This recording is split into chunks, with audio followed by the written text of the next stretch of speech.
coming, guys. Hold on.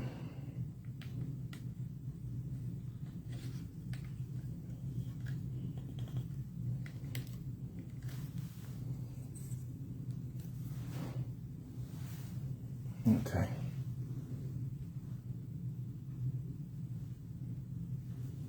Something don't look right. That's the 3 weeks. Hold on. All right, here I come. Wait a second.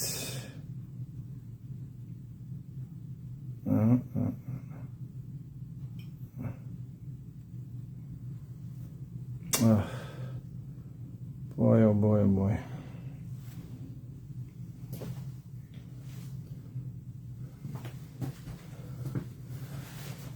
All right.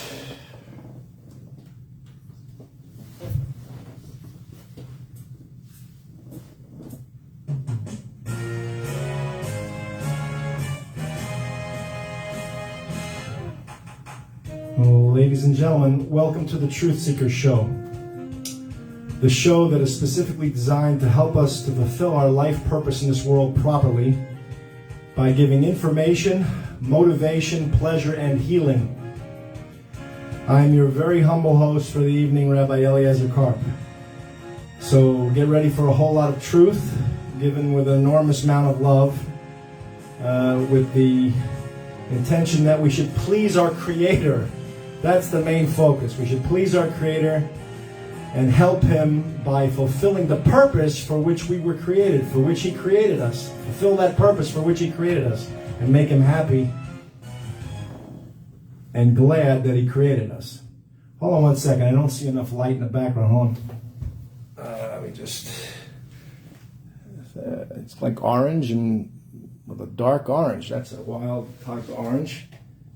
Okay, let's see if that helps. No, that just makes that worse. Okay. All right, guys, stay with me. Hold on a second. Let me just sit down. All right. So here's the story. We got to go through. I'm not ignoring the major issues. Let me just tell you what we have to do today. We have to do. Sidra or Parsha Pinchas, Phineas Pinchas. It goes from chapter 25, verse 10, until chapter 30, verse 1. So it's about 5, 6, 7, 8, 9. It's about 5 chapters and only one verse in chapter 30. All right, so I'm going to kind of get right to it, but. All right, I rushed to get here, and I think purposely so. I think everything goes the way Hashem wants it, our Creator wants it, whether we like it or not, basically, I think. Yes, a person can ask for what he or she wants, but I think in the end, it's up to our Creator to either do or not do what it is we want. I think the easiest way to live life is to always want to do what He wants. It actually says in the Torah, in the Mishnayos and Pirkei Avot, it says, if you make your will His will, He'll make the will of others your will. Which, all right, I mean, I guess that's some benefit if you have to deal with other human beings, but I think it should just say, you should make God's will your will, period. What you get in return or whatever, I guess he's trying to illustrate the dynamics of that. If you make your will His will, then He'll make everyone else's will your will, which I guess that everyone's fulfilling His will, right? So whatever, I understand, I guess, to some degree, the dynamics of it. Why does it look so dark there on the screen? Doesn't it look like I'm very dark? It's like a dark orange. I don't want to put any more light on it. I don't know what I did. I must have hit something with the phone settings there, and I tried to get a larger screen, or I don't know, something wasn't right when I first started, but then I settled it in, which is typical of the 3 weeks. This is the 3 weeks of mourning. Begins with a mourning, M-O-U-R-N-I-G. calamities happened during this time. Go on Wikipedia and look it up. I really didn't have time to give you the whole detailed list. I think there's some things that have to do with the Beis Hamikdash, the temple, if I'm not mistaken, in Jerusalem. I think by the people attacked the land of Israel. They took over the Temple Mount, I think. Check me, fact check me. I didn't really check. I usually get this mixed up a little bit sometimes with the I don't know if it's a Sphira period, where we count the Sphira Omer. But right now I'm a little full-blunged, and I rushed to get it because I was thinking so much about Surfside, and I got a lot to say, and we have a lot to work on, and I'm going to try to get them all interwoven together. But two major points stood out in my mind. The first thing is that everybody's nervous here, and on one hand, I don't blame everybody. They're all nervous about their buildings, and everyone's doing re-inspection, and that just kind of hit me in my guts, and I realized, that's it right there. I mean, I'm not taking any credit for anything. I'm sure it came from Hashem. Hashem alerts me to these things, brings them to my attention, and I think I gave it some thought, and this became the thesis statement for everything I'll probably say today, is that we need to re-inspect our buildings.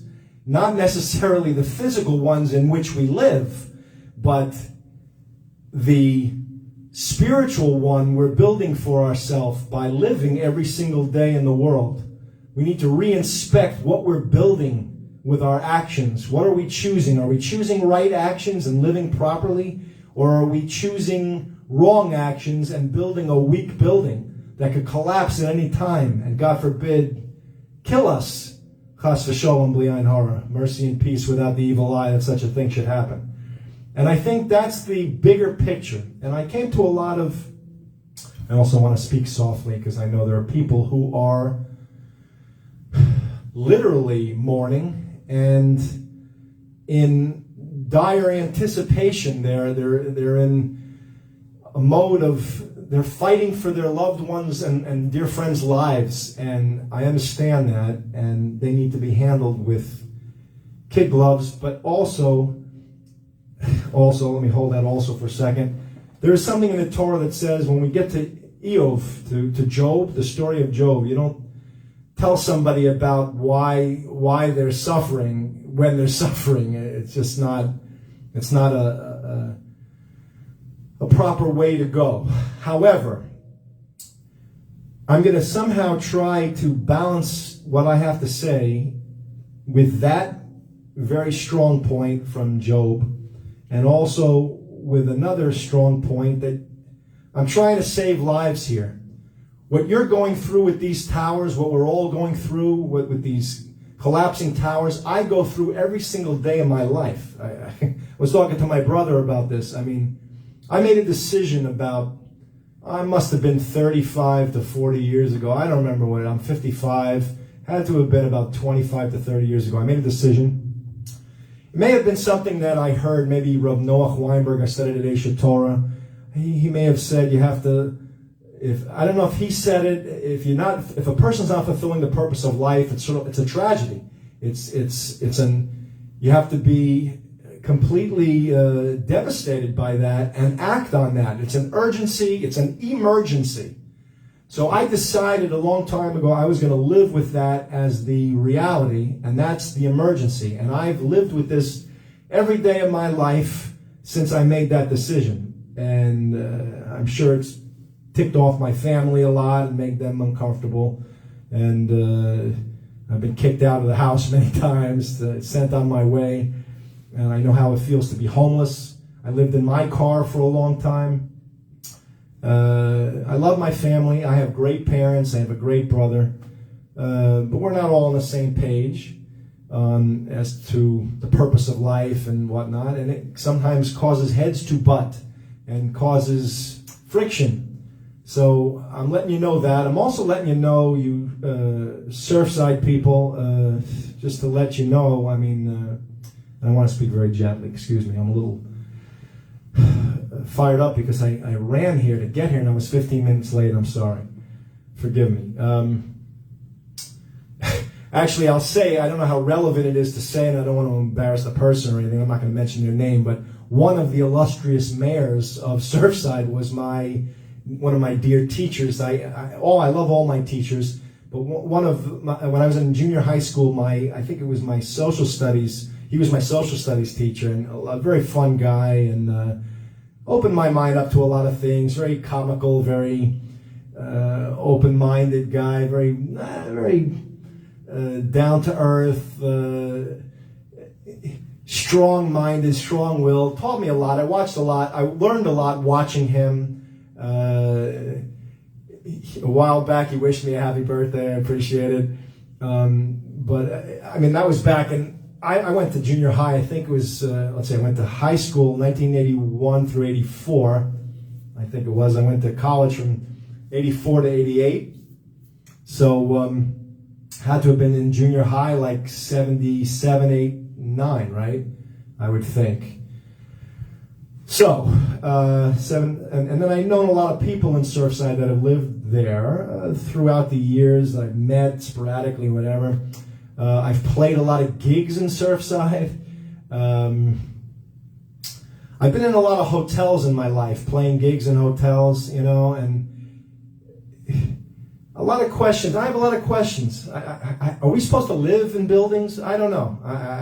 Don't take what I say so seriously. If I feel real strongly about something, I'll say something. But I'm just speaking out loud, and I'm just talking in my own head out loud because I've mulled these issues over, and I thought to myself, people save space with buildings because it's one on top of another. Everyone has an apartment. You have a whole family. You can get like 100 units or whatever. You got 100 families living in one building, right?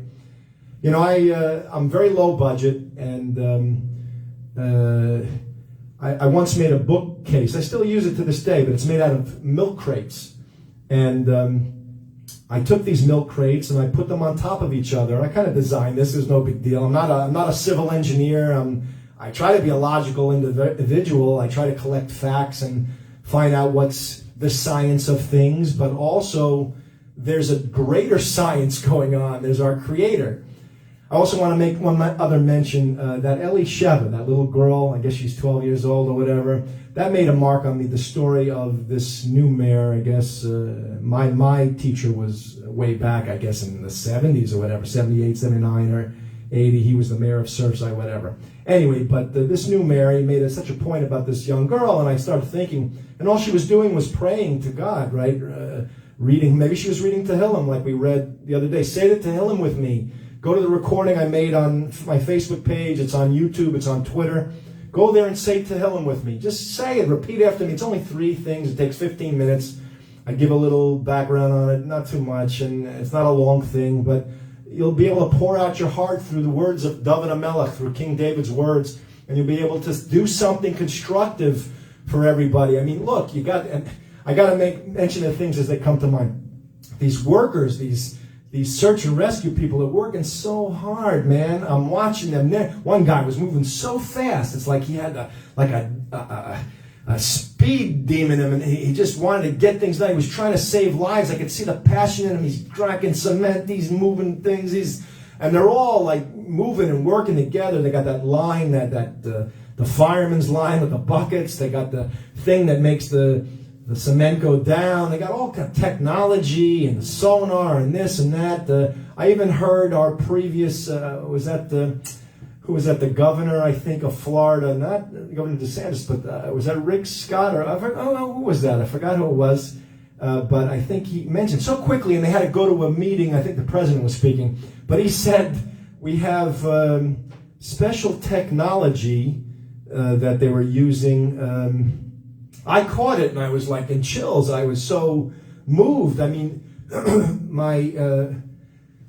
you Surfsidians who live there, you should be so happy and elated that you have the best of the best coming out to help. So, I mean, I don't know. It's like an extension of Hashem's right hand out there trying to find your loved ones, and I think it's the most beautiful thing I've ever seen in my life. And I'm watching it, and I'm just astounded. I feel like crying every time I watch it. So I understand, your pain and your suffering. I just lost my father just last month. I felt like my building caved in on me, and I guess I had I just heard the story of one of the ladies there and her daughter were talking about how they got out at the last minute, and they felt like Hashem spared them and allowed them to leave. It's like they had some notice. They heard some noises. They had some pre-notice. They were able to prepare themselves with what minimally they could, with what minimal preparation they had. They were able to get the daughter, and I guess it was the son, and get the heck out of there as quickly as possible. They were on the street. He's calling 911, the son. And they got out. All right, so I had a couple of years of my father in a nursing home, not knowing what was going to be. Him not remembering who I was. I mean, that's my collapse of a building. Devastation is devastation, no matter how you look at it. You might say, well, that's not really the same thing, but I don't know. I'm really not sitting here to try to figure out if it is or if it isn't. All I know, it felt like that to me. Devastating. I lost my dad. Whatever, but I want to share that. I shared that with you because I think I have, in my view, I don't want to say the right way to look at it. Maybe I'm being too modest. I think it is the right way to look at all this.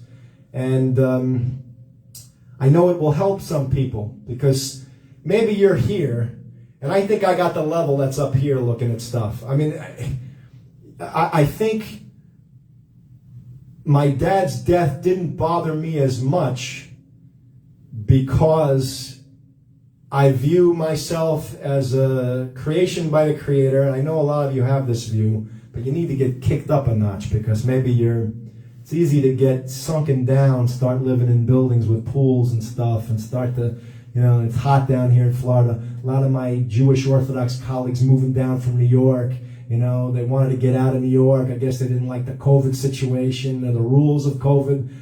So you come down here with no masks, and then maybe you're not even getting the vaccines. Who knows what you're doing? I don't know what you're doing. I mean, I'm not vaccinated myself either, but I'm very careful with that mask, and I try to stay away from people. But don't think that this place down here, Florida, is like a playground. It's like an amusement park where you come and escape the purpose of life, because I don't think that's going to do you well. It's not going to do well for you, I think. And I look at things always in the big picture. I step back and I see, what the heck is Hashem doing with this building?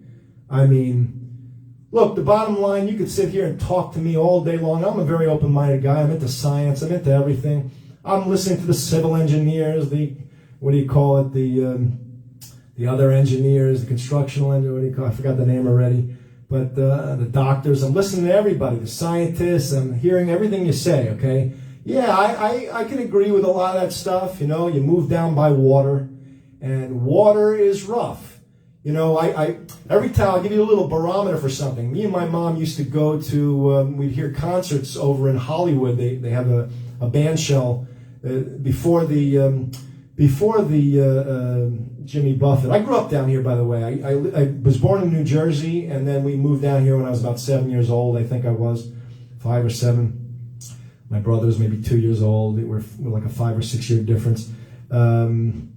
And I grew up basically down here. I went to elementary school in New Jersey, in West New York, Bergen Line Avenue. I went to number 1 school, and then I came down here. I went to John F. Kennedy Junior High. I went to Oak Grove Elementary, John F. Kennedy Junior High. I went to North Miami Beach Senior High. I went to University of Miami.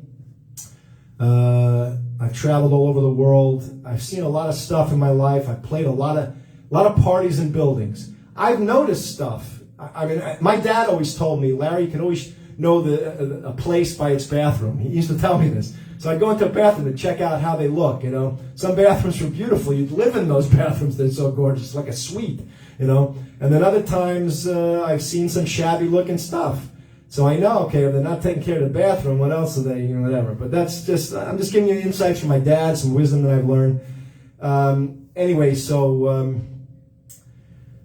I played in a lot of buildings, and I've noticed stuff. I go to the garage, and I see water dripping. Everything everybody's talking about lately, I've seen a lot of that stuff. seeing water drip in the garage. Where the heck's that coming from? Are the pipes leaking? I guess, is there a swimming pool above the garage? You know, you think about buildings. I'm no civil engineer, and I'll just put this out there for you civil engineers. Maybe some of you could politely explain it to me, or put it out there in the news, and hopefully Hashem will have me pick it up. I got my ears wide open. I'm listening. But you make a building. I was saying about those. It's as simple and as crude. You know, I'll give you two crude examples of something. Pickup sticks and these milk crates. So here I made a bookshelf out of milk crates. You could see the pressure on the bottom of the bottom milk crate. Me and my mom were discussing the other day, where do you think it's best to live in a building, on the 12th floor or on the first floor? Now, if I had my mom, you know, she can't walk, doesn't want to take an elevator, she'd probably want to be on the first floor. So I'm thinking, you know, I think that's could be the most dangerous place to be because there's so much weight upon you. And what's holding it up? So like the milk crates, you line them up so that the edges line up and then all the weight's not on the part that's not supported by anything. And I know that there's all these principles, governing principles that the civil engineers use to build buildings. So I'm hip to that. I'm aware of it. I know that that's how they probably build buildings. But it's quite a feat to build a building, quite a miraculous thing. You know, who's inside the sand? Who holds sand together? Doesn't sand make concrete? And you got mud, you got sand, you got water and sand together. Somehow it makes cement or concrete or whatever. I might not be saying it exactly correct, but each grain of sand is our creator. Our creator is in everything. So, you know, and I hear people say, wow, it's unfathomable that a building can come down, and maybe the odds are and the probabilities are against it. You know, especially in the United States of America, where we pride ourselves on diligent work, good work ethic, and we're meticulous. We all check each other. The city has ordinances and has rules for constructing buildings. How tall they should or could be or whatever. Do they put a garage underneath? I don't know. Once you have an open space there, I don't know. My uncle's an architect. You know, I mean, I've discussed kind of some stuff like this with people over the years. Why put a garage underneath where, you know, you can't really? It takes away from the structure. So you got this simple, crude example of two. Like milk crates on top of each other. I had like 4 on top of each other. 2 sets of 4 next to each other. I taped it with Scotch tape, or stronger tape. And it held books, you know, it just held notebooks with papers in it. But I could see it can make the bottom kind of bend a little and give in. Another thing, let me just tell you, I'm just throwing everything at you. You know, when I moved down to Florida, back in New Jersey, we used to have basements. Down here in Florida, you don't have no basements. Now, why? Because I think there's a sea level going on. You can't dig further down below a certain level, you know. And we got all these exotic islands here, so to speak, you know. Look, I'm not a rich guy, so I don't go looking for like exotic islands to live on. I just need a simple place to live. And now that I know why we're alive, all I need is a place with a light so I can study Torah and be able to learn our Creator's instructions and fulfill my obligations properly, and try to achieve immortality, because that's what our Creator wanted. And I'm trying to give Him what He wants, and that I make His will my will, and that's it in essence. If I repeat that 50 times, it's worth it, because I think that's the whole point of the story. And you can gauge in everything that you are doing or not doing by that. You all know that's true. I know my Orthodox brothers and sisters know that's true. You know, that little Eliezer, she was doing the right thing, sitting there.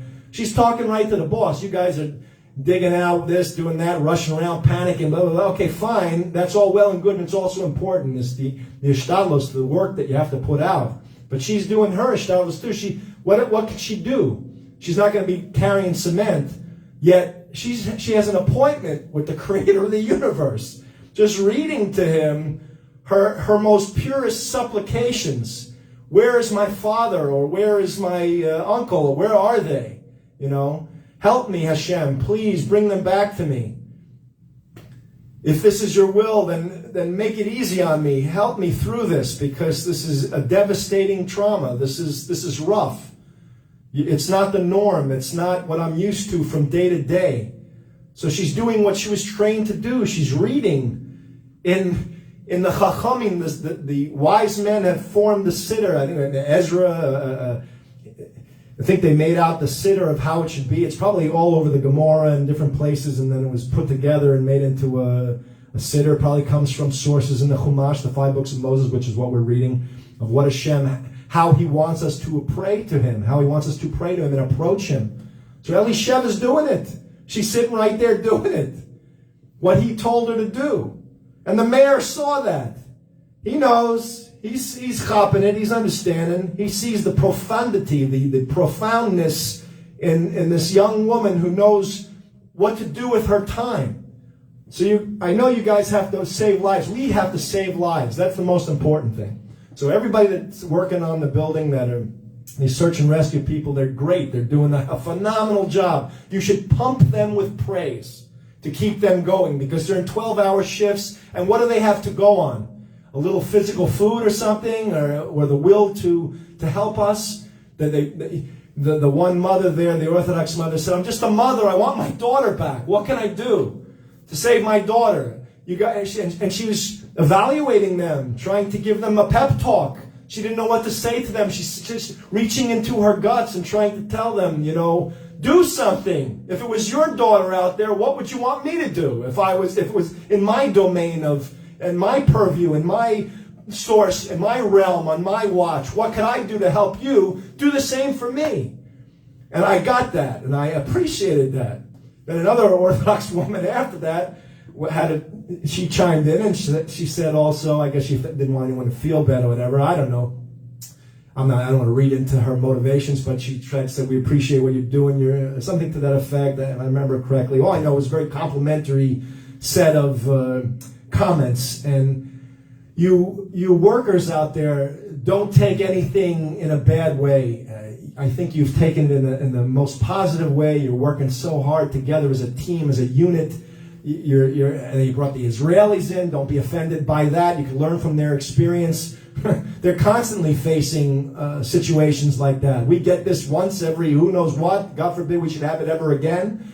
But I heard that Israeli gentleman in charge of the group. He said something very insightful. I'll bounce all over the place. Just stay with me. I have a lot of things in my head here about this whole scenario. He said, how I watched also how the building fell, and I was trying to figure out from it any clues that I could as to what the best way to act would be. You see it fall, it kind of leaned forward and fell forward, and then the other one did kind of the same. But it kind of went on itself, and I heard one of those civil engineers said it did kind of a pancaking effect, but another one said that it kind of went a little forward and also pancake, so it's kind of hard to, I guess, it came down like this, but he said, you find the bedrooms. Where are the bedrooms? Now, I've looked for apartments. I've lived in apartments throughout my life. I don't think I've ever lived in something so tall. However,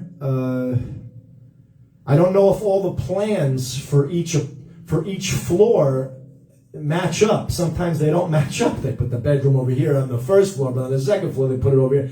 Usually maybe they all match up, so maybe he's onto something. So you check in those spots, maybe that, and they're all sleeping. So the time of day was 1:30 in the morning. They're all probably in bed.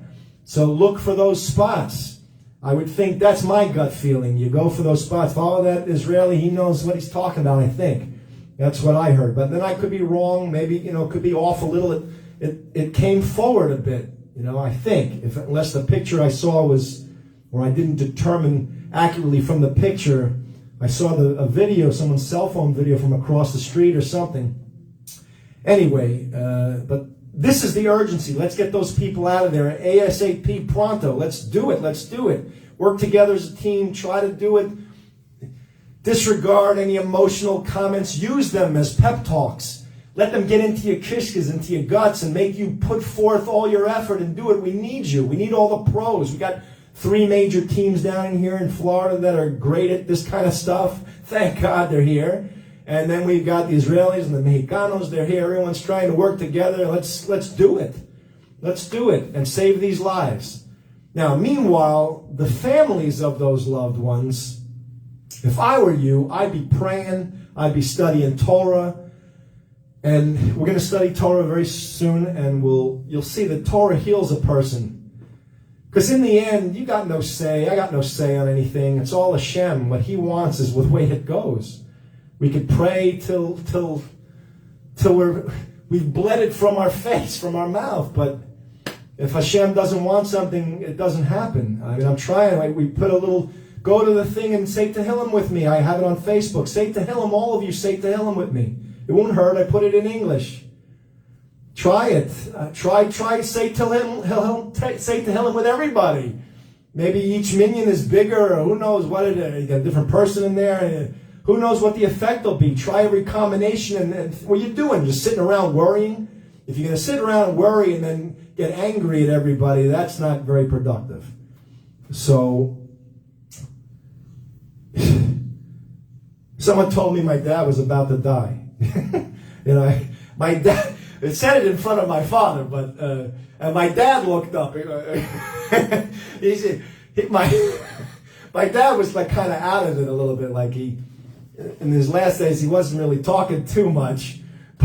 But my dad's a real card, and so someone mentioned something like you should probably get his affairs in order. And my dad's eyes bulged out of his head. My mom saw it, I saw it. And we looked at each other, and my dad looked at me, and I could see in his eyes, he said, "What?" He didn't know what was going on. So, I told my mom, the last thing I said to my father, we saw him, I said to my dad, Dad, I had a feeling I wasn't going to see him again. And I said, and my job is to hold it all together. I'm his eldest son, and I have to help him transition to the next place. So I looked at him and I said, Dad, you're an ex-Marine. I said, just be brave. And Hashem should help you, and it should be an easy transition. But that's not what I want to tell you. What I wanted to tell you, I'm just saying that because whatever, I'm just letting you know where I'm at, and I thought it was calm enough to say that to my own father. I had made peace, I guess, with whatever Hashem wants. It's not my business. He gives me water and I want Sprite. Who the heck am I? Who am I to demand anything of the boss? So, and it took a long time to get to that. My Orthodox colleagues, you've had years of practice, man. I watch you. I look at you for an example. I see how you operate. I picked up some stuff. You watch you guys in New York act through certain calamities that took place. I don't want to talk about them now, but you guys were like really top-notch Torah. And I was like, wow, that's how it's got to be done, man. So I know what you're going through, and I feel this for you. I feel for you, and I feel with you, and I urgently have always felt a sense of urgency all the time. So this is not new to me. I don't feel like maybe there's a difference halakhically between someone actually physically could possibly go if we don't do something, and someone spiritually going. Maybe there's some difference halakhically with that. I've been debating that for over 30 years, trying to figure out nuances of that, and I don't know the whole Torah yet to know. I'm almost finished with the Yerushalmi Gemara, and I've learned some new things. I'm in Sanhedrin, and I learned some new things that could pertain. I don't know if I'll remember them, but I read that and I said, wow, well, that's interesting. I just read that. But don't give up hope. That young kid they brought out, 12 years old, that's your Hashem proof right there, man. That's it. I saw that. I said, that's it right there. And you know all the stories. I mean, I know that Haiti earthquake that happened. I had a lot of friends, different people I knew in my life, acquaintances who were from Haiti that went through that with their families and whatnot. And they still pulled people out. Days, I think weeks after. So do not give up hope. Do not. You don't know what Hashem's doing. Hashem is in everything. He's in our breath. So, what is it? I think it was Sanjay Gupta, Dr. Gupta said there's the law of threes. You got three something. What is it? 3 minutes without breath, three days without water or something, without drink, and 3 weeks without food. I'm probably getting them wrong, but it don't matter. 3 Shmi. Who cares? Hashem's in there. Yes, there's the science. And I agree that some of these principles do hold water, but you know as well as I do, my Orthodox brothers and sisters, and my Gentile brothers and sisters who were also in that building, and my non-Orthodox Jewish brothers and sisters who were in that building, and their families. People always want to move into a Jewish neighborhood. A lot of Gentiles like to move into Jewish neighborhoods because they think it's safe. Sometimes that's true, sometimes it's not. Because everybody wants to do that. So then somehow crime gets pulled into the Jewish neighborhoods. But I'm sure that was a very eclectic, mixed building, it looked like, and it had many people from many backgrounds. I'm sure they all got along nicely and appreciated what each other has to bring to the table, or at least I hope that's what the case was. But I say to everybody, don't give up hope, because you think the law of threes is one way, but Hashem can make it the law of sixes, or the law of nines, or 20s, or whatever He wants. He keeps making it rain. I heard, maybe it's not good for the chemicals that they're putting on the things. I don't exactly know what chemicals they're using there or whatever. But when I heard there were fires, then I thought, oh, how merciful is Hashem. He's sending rain to put out the fires. So they're not going to fry under there. And Hashem He watered them. It's like He puts us through these terrible challenges to bring out what I told you, I think, on the highest level. Give yourself to Hashem. Forget your desires. Please the Creator. Forget your desires and please the Creator. I do not know why buildings have swimming pools. Why don't they have mud wrestling tanks then? Who's to say that this is how to build a building? You got to have a swimming pool so that everybody could meet. Even all my Orthodox brothers and sisters, they're going to go down to the pool. They're going to wear all these long shmatas and go down there and go swimming. And then there's some people that aren't going to wear anything. So you're all collectively sitting there watching each other in an immodest fashion. What is that? That's not part of how we should live. Is that why you're moving into a building? It's in the back of your head to do that? I want to judge you favorably. I don't think that's what you would do. Don't slip with your morals. I used to look to you guys and I'd say, what are they doing? They know what they're doing. They're trying to, they seclude themselves from the outside world. Now, I don't know if that's the best way. I come from a different approach. I don't think that's the best way. I think you got to live in the world and make it holy. And that takes doing and effort, and you got to have a smart kepi, and you got to think ahead. I'm just jumping around, but why have a pool? Get a building without a pool. You want a common area where you all sit around, you can talk and have the sun. You want to feel the Florida sun. You want to, all those workers, that poor fireman, I think his cheeks are all red from the hot beating sun. He's trying to save your loved ones, and he's getting burnt out there. Put some hats on, you guys. Do something. Put some cream on or whatever. Take care of yourselves. I'm curious if all you guys are all right. I hope none of you has had any injuries or, God forbid, deaths. I haven't heard of anything. So I guess you guys are smart cookies. You're working together. You got it all planned out. So that's the one example I was given about the milk crates. That's one thing. Now we're dealing with the pickup sticks, and that is like a whole other thing. And I get it. I know what you're doing. You got to take. You ever play that game, pick up sticks? You got to pull one stick out, and they throw all the sticks down. You pull one stick out, and all the other ones crumble. So you got to be real careful. Don't underestimate that responsibility to sight that out. Get the real wise ones of you to figure out what to do there, because and get all that stuff. I guess you're taking away the things above the building so it couldn't fall on you or whatever. Be real careful. You got to be careful when you pull out something. It doesn't trigger something else that could collapse. You got those names. At first, I was a little put off by the names. You call them the Widowmaker. I don't know to what you were referring, but after a little careful thought, I thought, that's a good name. Because it reminds you that it could make someone a widow. It could make a widow out of somebody, because it could hurt the widow is the widow is the woman, right? The black widow. So the widower is a husband, if God forbid the wife passes away. But here you got these strong men working together, trying to get all this cement. I guess someone said to crack it up, break it down in little pieces, divide and conquer.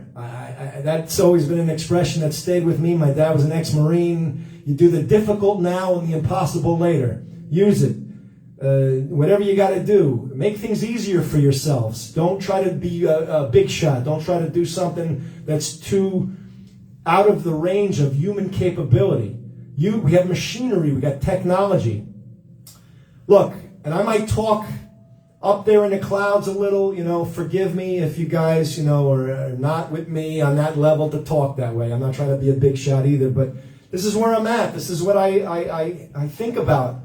If we got alien technology that can help us somehow get to the bottom of things real quickly, how they make those pyramids, I'm sure somebody knows. So why doesn't the government just use the stuff, bring it down, let's get it over with already, and just lift everything up, push it aside, and get the bodies out of there, get the living people out.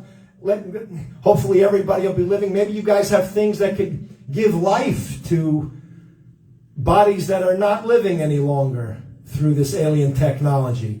And I'm not talking out of turn. My Orthodox colleagues know what I'm talking about. They know such things do exist. And so I don't mean to speak so up here when maybe we're not ready for these issues, but I think it's been a lot of talk like this in the news, trying to figure out these alien craft that are coming. All right, let's just cut right to the chase. I know you probably, when you reverse construct something, you reverse engineer something. I'm sure you got all kinds of stuff, all kinds of surprises and whatnot. So bring them.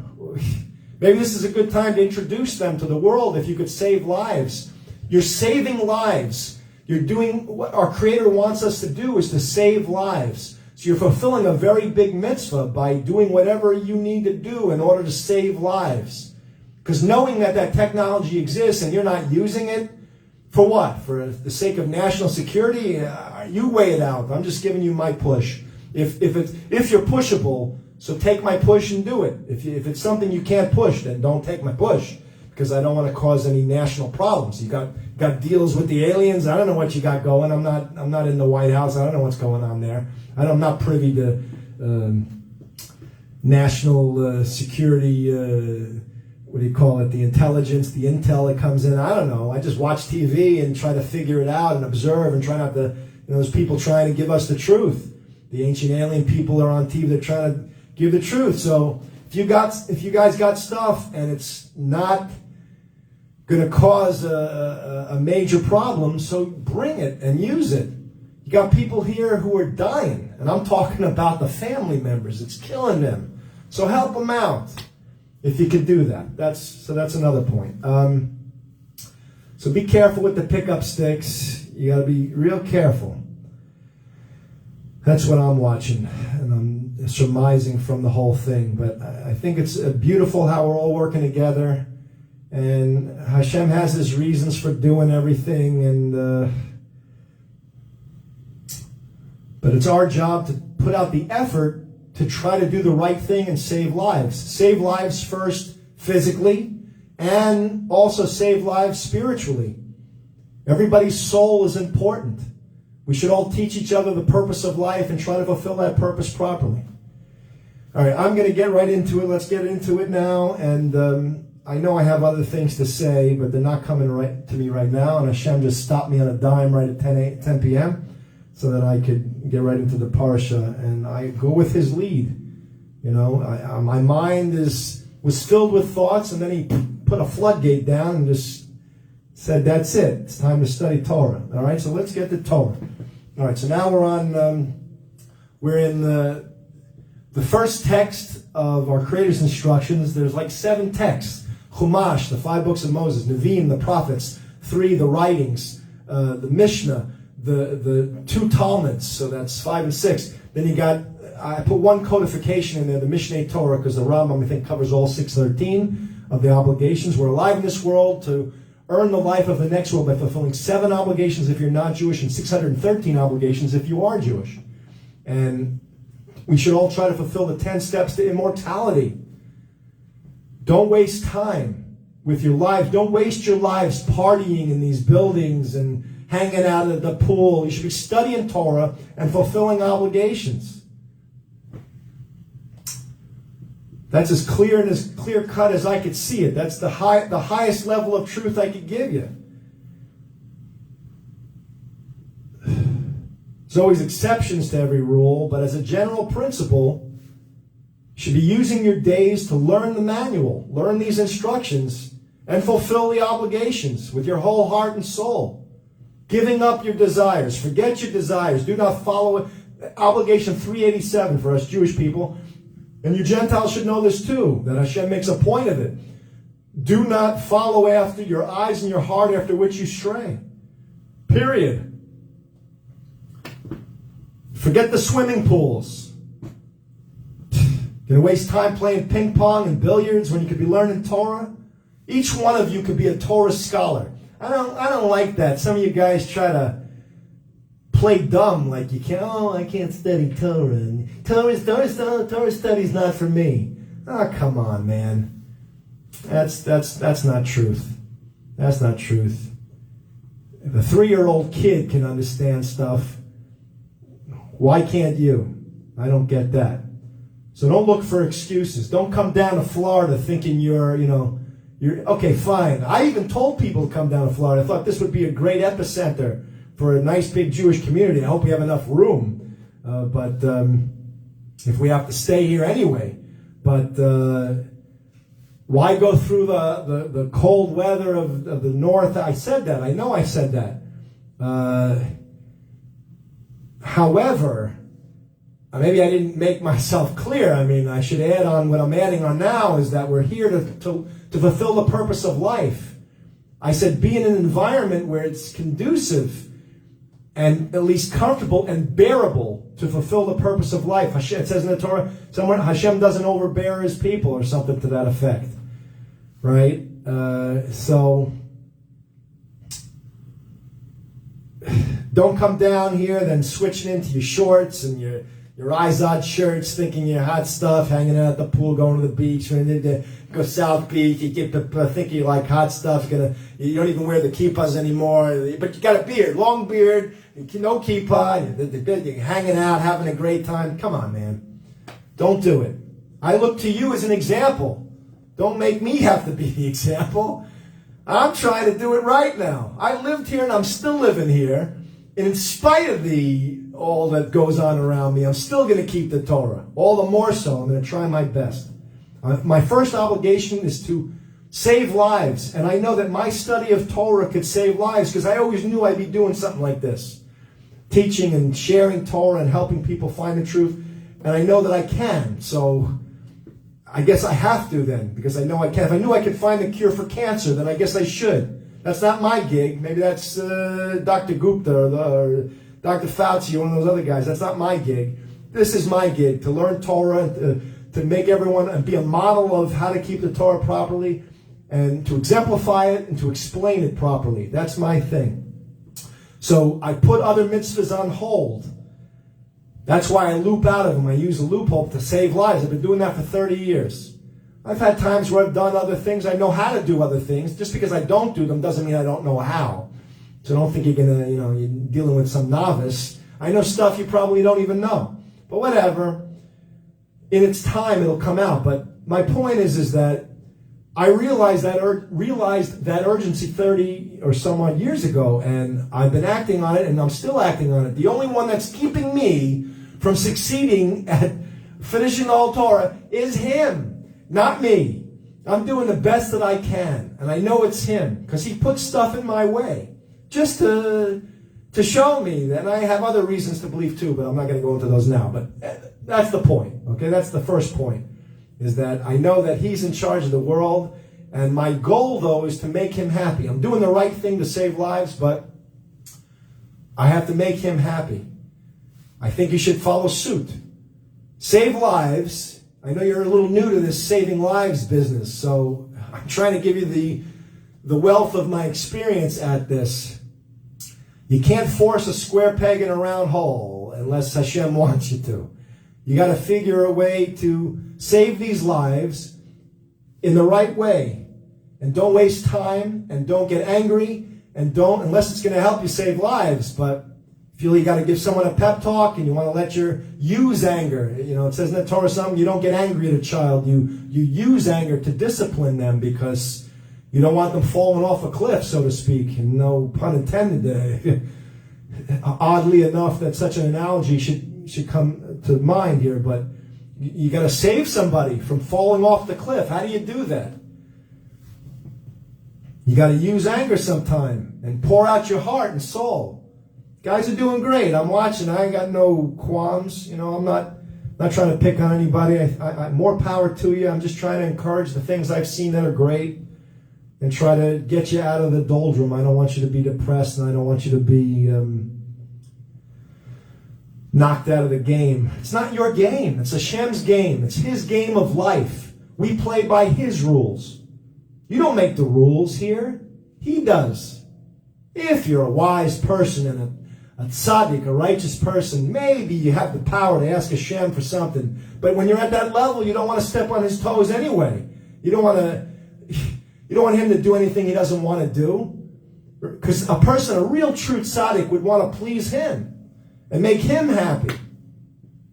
So that's all I'm trying to come at the angle. I'm just trying to put some reassurance and just reinforcement on some positive reinforcement, and also to make sure no one gets depressed, and, you know, to give you maybe a new way to look at it, which I think is the right way to look at it. I think it's the only way to look at it. If you're looking at things over here, you run the chance of being depressed.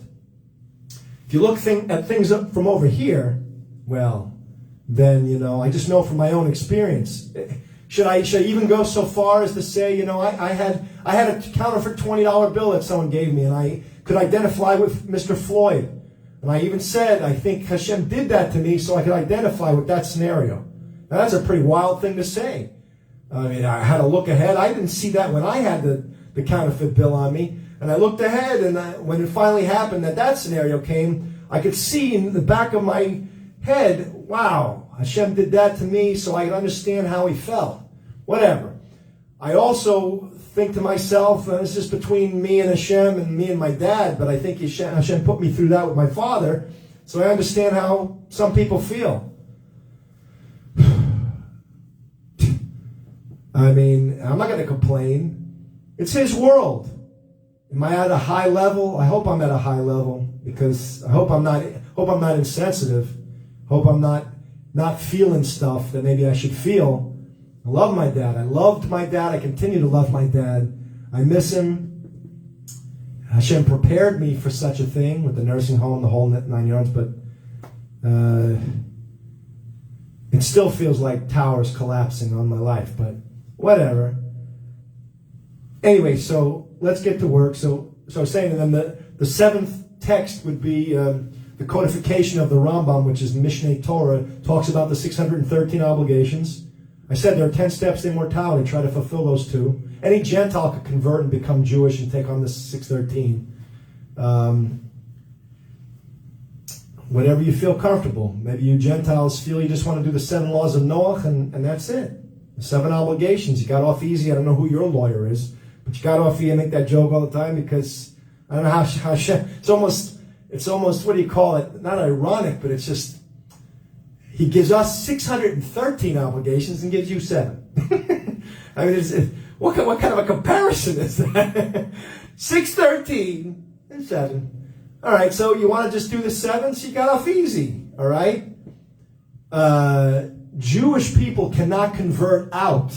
Once you have 613, you got 613, whether you like it or not. Don't start saying you're this, or you claim this is the true purpose of life, or that's the true purpose of life. You need to study Torah, my friend, because you don't know the truth. And you're talking about stuff, and sometimes a lot of you are very loudmouth, and you don't know what the heck you're talking about. And you're giving Hashem a bad name, and then Hashem sends you an ailment to punish you because you got a big mouth. and you're just yapping and yapping, and you're not doing the right thing. If you're Jewish, you have 613 obligations, including keeping Shabbos, honoring the Shabbos and keeping it holy, not doing any, remembering the Sabbath, keeping it holy, not doing any malacha, not doing any forbidden work on the Sabbath. You have to eat kosher, you have to eat kosher food. There's a lot of food you're not allowed to eat. These are your daily and weekly things you need to do. There are 6 constant obligations. 25, do know there's a God. 26, don't believe in any other gods. 387, don't follow after your eyes and your heart after which you stray. 417, do know that God is one. He's the cause of everything in the world. He holds the sand together, the cement together. Yeah, water damage. Okay, I can agree. You live by the beach. You got water. I was going to tell you a story. My mom and I used to go hear music at the Hollywood Band Shell, and every time we would leave, without fail, I get a sore throat. Why? Because the air is blowing right off the sole. It's going right into my mouth. Kind of the wind's blowing. You don't notice it because you're talking, you're yapping, you're watching, listening to music. And then every time I leave, I got to wear a hood, and even that doesn't help. By the ocean, you don't know. I mean, I've lived here practically my whole life. Let me just give you some fruits of my experience. I don't know. I mean, I don't want to ruin anyone's livelihood or anything like that. And I don't really know how to check a building. Can you really check a building? Once you inspect the building, how do you fix rebar and cement? You can actually fix that stuff, or you put, I guess, stilts or something to hold that area up and you fix it. I don't know. That's your area, you civil engineers. That's your business. I really don't know how that's done.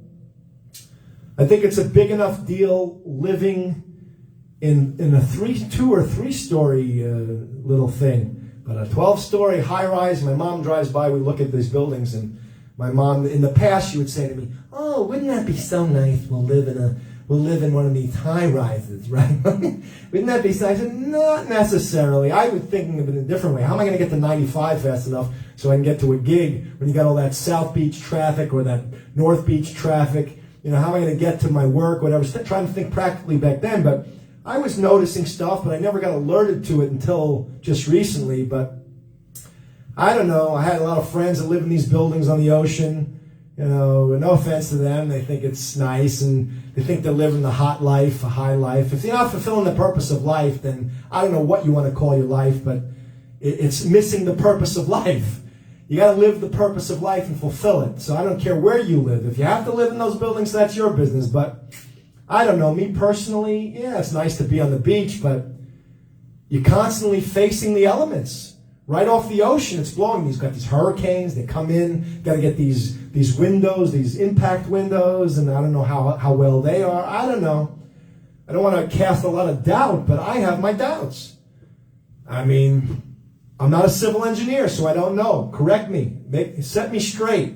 Make me feel more confident. You know, I got a friend. I have 1 or 2 friends. They're afraid to fly. I don't blame them. One of them knows everything about an airplane. He probably knows more about it than the pilot. I'm sure if he had to, he could probably fly a plane. I don't know if he's got any flight experience, but, you know, but why? Why do these things? Why put yourself in a dangerous situation? The same way, don't put yourself, it says in the Torah, don't put yourself in a tzakana. I was saying about the 3 stories. We live in a house. This roof over where I'm sitting right now, it caved in one day. I was not sitting here at the time. But my dad, he was an accountant, he had track lighting, and it was very bright in here. My dad had it really, didn't miss a penny, man. He had this beautiful lighting, but it was like serious track lighting. I mean, long, I'm sorry, maybe it's not track lighting. I guess you call that long lights, big, huge bulbs, like 3 of them. 1, 2, 3. After a while, the ceiling came down and caved in. Now, we weren't here, but it came in on everything. Some instruments got messed up here and there. Some of my friends had to help me fix the instruments. But it was very scary. If we were here, that would have been quite a scene. But it was only 1 roof on top of my head. Can you imagine in a building that's dangerous? So, then we had another thing. I'll tell you another tip. We saw a leak. And the first leak, we waited too long, and then it caved in. Don't wait too long. You see a leak on the ceiling, you fix the roof, you patch that roof ASAP. You'll save yourself hundreds of dollars on the ceiling fee, on how much it'll cost to fix the ceiling. You see leaks, you see drips. Had to put the bucket down there, right? It was dripping. Then it turned into a crease or a crack. And then one night, and my mom, we're all like, what was that? And the whole ceiling came down. Part of it, that whole part of the ceiling. So then I had another leak in my room. And as soon as I saw the drip, we called the same guy who was very reputable, a very good roofer. And he came and fixed that right away. I guess gave my mom a good price, whatever. But we took care of it right away as fast as we could. But that's a house. And we don't live in, I see some of these ornate houses going up, real fancy schmancy, 2-3 story houses. They want to make Florida like, all right. Look, I don't mean to put anyone down. I'm just trying to save your lives. I think your thinking is skewed. It's off. It's off the derrick. It's off the center. You're off path. You're over here. You want to have everything. You want to have a lot of money. You want to live the good life and also please him, sort of. You want to make it all happen. Maybe you could get away with it. Maybe you could do it. But you got to have the right motivations. You got to work on yourself. And if he gives you that, then okay, fine. But it's a lot of work, a lot of inner work, a lot of fulfillment of obligations, having good midot, good character traits. You just want to bypass all that. You just want to be one of the flock. And somehow, they're coming down. And you guys don't do anything simply. You come down in groves. It's not like just 2-3 people moving down the floor. It's like a whole community, 50,000 people, 5,000 coming in, all from New York. They're emptying out the Borough Park. They're emptying out Flatbush. They're all coming down the floor. Can't even get into a restaurant. And the restaurants are so high priced now down here. Maybe it's better here than it is in New York. I don't know. Can't even eat anywhere anymore. Real rough. That's okay. I love you. I want you guys to be happy. I'm not hogging the sun. You want the sun, come down, enjoy it, but be careful, and you got to make good decisions. Put yourself in a place where you can fulfill the purpose of life. That's my best advice to you. Don't put yourself where you're going to be sidetracked, and you're going to want to go to the pool and hang out with the daughter or someone. Come down, and you're going to have problems, and he don't like that kind of stuff. Think you're getting away with that kind of stuff? I'm telling you, I look from a distance. I'm watching you, and I see he don't like that kind of stuff. He may have let people get under the wire before, but I don't think I'm just giving you my personal opinion, I don't think we're there anymore at that point. People have changed. My mom doesn't like people anymore. If she finds them rude and obnoxious, I have some nice comments on my Facebook page. That warms her heart, makes her feel a little better about life and people. I try to always point out those beautiful comments you leave on the shows that she does and whatnot. But my mom's up there. I'm not going to tell you how old she is, but she's not into all this BS and all how you guys act and have no midot anymore, no good qualities, and they don't care about the elderly. I saw a video on YouTube. Some guy was about to attack. It was in a garbage can throwing something at this older woman, and then everybody attacked the guy, right? Which I'm not supporting that either. I know they were reacting to it, and they're trying to keep him from her. I get that, and I understand. Violence is stupid anyway. We should try to help each other, fulfill each other's needs to fulfill the purpose of life and make our Creator happy. And we shouldn't be fighting with each other. War is stupid. Violence is stupid. Don't get into these things. But, so my mom is, she's down on everything. She don't want to be around people too much. She finds people rude and obnoxious and self-centered, and they don't care about anybody but themselves. A lot of them are not into God. Then you have the rare few who are into God, who somebody was kind enough to give her some soup the other day, made her feel like, she was floating on a cloud. And, older people like free stuff. Poor people like free stuff too. I'm in the boat too. What am I going to do? I'm taking care of my mom 24/7, so to speak. Sometimes I got to go home and eat, but go to the bathroom. But for the most part, and there's not many gigs, I don't have many gigs. I raised my price up, and they gave me the axe. They got rid of me. I've been in the business for years. These young people come into the business, they think they're hot stuff. I want to make a parallel to something. You know, I've noticed some hotel owners or building owners, these young guys, you know. Usually, I know I can kind of spot them. They're usually the ones without the tie. Usually, they got like the collar, you know, no tie, but a jacket. They're like too hip for, you know, they're very too cool for school kind of things. You know, I don't know if they came into their dad's money or whatever it is, but they get money, they buy these buildings. This is a major point I wanted to say. Don't try to be a big shot. Don't try to be a big shot and own a building. If you're these young whippersnappers, I mean, you don't have experience under your belt. You don't have life experience. You don't know about all the details. You just want to look like a big macher. I know everyone's making money on the internet. You think you're like, you know, hot stuff. You made $1 million, $10 million just selling stuff. You didn't even leave your living room. I get it. I know. So you think it's real hip and cool. I've always been behind. Why go out to work? Why shouldn't we stay home and all do work from here? The internet opened that up for us. Yes, I appreciate that. I love that. Why have to go out? And you guys are capitalizing on it, and you're smart. I know you're using your keppies to maximize your income and minimize your effort. I get that. I know it's great. But if you're going to buy a building and be responsible for all these lives in that building, you better be a real mature individual who feels people, who understands their needs, and you better have money aside. You know, I heard one thing. I couldn't listen too much to it. I'm going to get to the Torah in a minute. I just think this is so important. You got to have money aside, I think, if you're investing in a building, because you got maintenance. I don't know how maintenance is done in a building. As I said before, I don't know if it's even possible. I don't know if it's a placating type of thing that the civil engineers are trying to tell us. But to live in a building, a big, huge building, I wouldn't want to live in such a building with all those people. I don't know.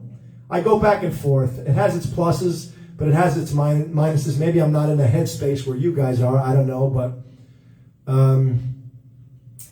you got to have money aside. What's this condo board they have in these places? You know, what? They got to pay for all the repairs and stuff? I don't get that. You own a building. You're in charge of the building. What is that like I don't understand the stock market so much. Maybe my brother's more into that. He's a financial whiz. We were talking about a few things, and maybe not so much this stuff. But, I mean, what, you get people like shareholders, and then they invest in the building. But who wants to have to pay extra money per month to then take care of repairs? That's the owner of the building. He's making the money on all these families. He should be putting money aside to take care of repairs. I don't know about Florida, man. We're sitting on water. We're sitting on water, and you go to these, I was saying before, those exotic islands or something. We have these little islands like Star Island and this island, and you take a ferry over, and you can't, one of them you could drive, you go over a little bridge, and people go over, they want to be secluded, they want to stay away, they're too good for everybody. I'm not trying to pick on everyone. Look, I'm a musician. I guess I could have, I don't want to say there's a little jealousy in there. Maybe there is. I don't know. But I looked at that, and I had to analyze that. My whole life, I've been practicing so hard. Hashem never gives me that. And I think He's saving me. He's saving me from that fate. Because I even saw online a $500 million home. I don't know if that was the Aaron Spelling home. It looked like it, but it was, I don't know, very modern looking with bowling alley, movie theater, probably had a tennis court, swimming pools, inside, outside, decks to swim. But what are you trying to prove? What do you want? What are you trying to make this life a great life? Let me reach out to you, my Hollywood friends, my Hollywood, California pals. You know, I love you. I hope we make music together. I hope we're able to do some beautiful performing and forming art pieces together. I hope we bring awe to the world. So I want to work with you. Eventually, I have goals. I have things to make our Creator happy and move the world toward fulfilling His will. And I'm in the arts, so I'm going to use that to bring people, give people joy so that they can make our Creator happy. I want to start right here by giving other people joy. I want to give everyone joy so that they're happy campers to give him joy. So I don't want to be selfish. I know that doesn't get anywhere. Everyone's selfish. They pull inside themselves. And they don't even want to make Hashem happy. They're just doing it because society says for them to do it. A lot of my Orthodox colleagues, they fall into a rut. And it's a rote. They do things by rote in a rut because they're just born into it and there's no escaping, And there isn't. Let me tell you, there's none. You can't hide from Hashem and you can't hide from society. You got to be part of society. And this is your place in society, is to know our Creator's instructions, be an example of it, and do it. And not be hanging out by swimming pools if you can help it. Once in a while, a guard you help, but do it in a sneeze way, and don't jeopardize your mentality, your level of closeness to Hashem. I went looking for an apartment with my mother, because we thought after my dad passed, maybe we'll move out. I don't know. We thought about moving to New York. We thought about, after I told you guys to move down here, maybe now it's clear, I'll go up. It's so congested up there. Okay, you take the sun for a while. But whatever, maybe that's not good. I don't know what the right thing is to do yet from my point of view, but we looked at an apartment, and I saw there were these cute girls hanging out by the pool. This one's walking, she's walking the dog, and I'm thinking, oh boy, I'm going to have trouble here. I'm going to have trouble. Because I'm just looking for my wife, and I don't want these distractions, man. Okay, it's a mixed building. Maybe there are Gentiles that don't hold by the 613. Of course not, because they only have the 7 obligations. They don't even know those yet, because we haven't taught them. And they're all just having fun. They think it's Club Med, and I don't want that around me. So I had to make a decision. I told my mother, you want me to stay with you? I even had to pull out the punches, because you still want me? I'm like, I'm your 24-hour day caregiver. I'm your chauffeur. I'm your psychiatrist. I listen to all your problems, and you want me to, move with you into this thing, and it's not going to be good for my relationship with Hashem. Maybe I can make anything work, and I've been in every possible situation, and I know I'm strong and strong-minded, but why do I need to lift 400 pounds when I only have to lift, 200? You feel me? You get what I'm trying to say? Why make life harder on myself? So I told her, and we kind of decided away from that as a choice. But whatever. You guys got to make your own choices. I'm just giving you the benefit of my experiences. I'm on Baal Teshuvah, Tinoch Shenishba. I'm someone coming back to Torah I was never in Torah. And yet, I have family. My great-grandfather was a Talmud Chacham. He finished all of Shas. So I'm trying to make him proud. I'm trying to finish both Gemaras. I want to really show him. He's passed away, of course. But I want to make his memory live on, and all his efforts weren't in vain. I got pictures of him. I saw his punim. I see him standing there teaching my dad Torah for his bar mitzvah. And it made an impression on me. And I want to honor that. I want him to not think that picture went unseen by the right eyes. I saw that picture, and it made a mark on me, and I want to give him what he wants. I want to have all his hard work pay off for Hashem's sake, as well as my family's sake. All right, so those are the 7 texts. What was I saying, though? I had another analogy of something. If it comes to me, I'll tell you. All right, so in the first text, the Chumash, the 5 books of Moses, the 5 books upon which everything is built. All these other texts are explaining that or highlighting that or telling you stories about how those things that our Creator commanded us to do were either carried out or not carried out. And what happened to them. Did Hashem approve or not approve? And how He deals with us. I wish I could remember what I came to this Gemara in the Yerushalmi, something that Hashem did in Sanhedrin, and I wanted to tell you, and I forgot what it was. I'm so filled with Surfside thoughts and whatnot, but all right, so let's get to business. So we're in the 4th book of the 5 books of Moses, the book of Bamidbar. We're almost going to be finished with it. We'll do this parsha today, and then we're going to do doubling up next week with the rest of the klal, the rest of the masses of Jews. We all read the last 2 parshiot together, 9 and 10. Today we're going to do number 8, and then we'll make a siyum next week. We'll finish the book, the 4th book, which is Bamidbar, in the wilderness or Numbers. you call it, and then we'll begin Devarim the week after that. So, and that's the last book of the 5 books of Moses, and then we'll go on to the writing, the prophets and the writings, and until we finish the whole Torah. Every human being, I believe, should know the whole Torah. That's just my goal. I think so. We're in a different generation now. People are searching for truth, or they're not, because they don't know that it exists. And I'm here to tell you that it exists. This is the truth. It's time to know the truth. We've messed around with everything else. Let's buckle down, bear down, focus on the truth, and learn it. And you'll see that this is the truth. These are our Creator's instructions. He does not want us to add anything to them or delete anything from them. So this is it. Okay? I'm here to prove that to you, beyond a shadow of your doubts. And I know I have Hashem on my side to help me do it. So we together will prove to you that this is the truth. All right, so now we're on the 8th Sidra of the 4th book, Bamidbar. We're on Pinchas. And you remember Pinchas took a spear, a javelin or something, and speared these people who he thought were not doing the right things. All right, so now we're going to read on. We're on chapter 25, verse 10.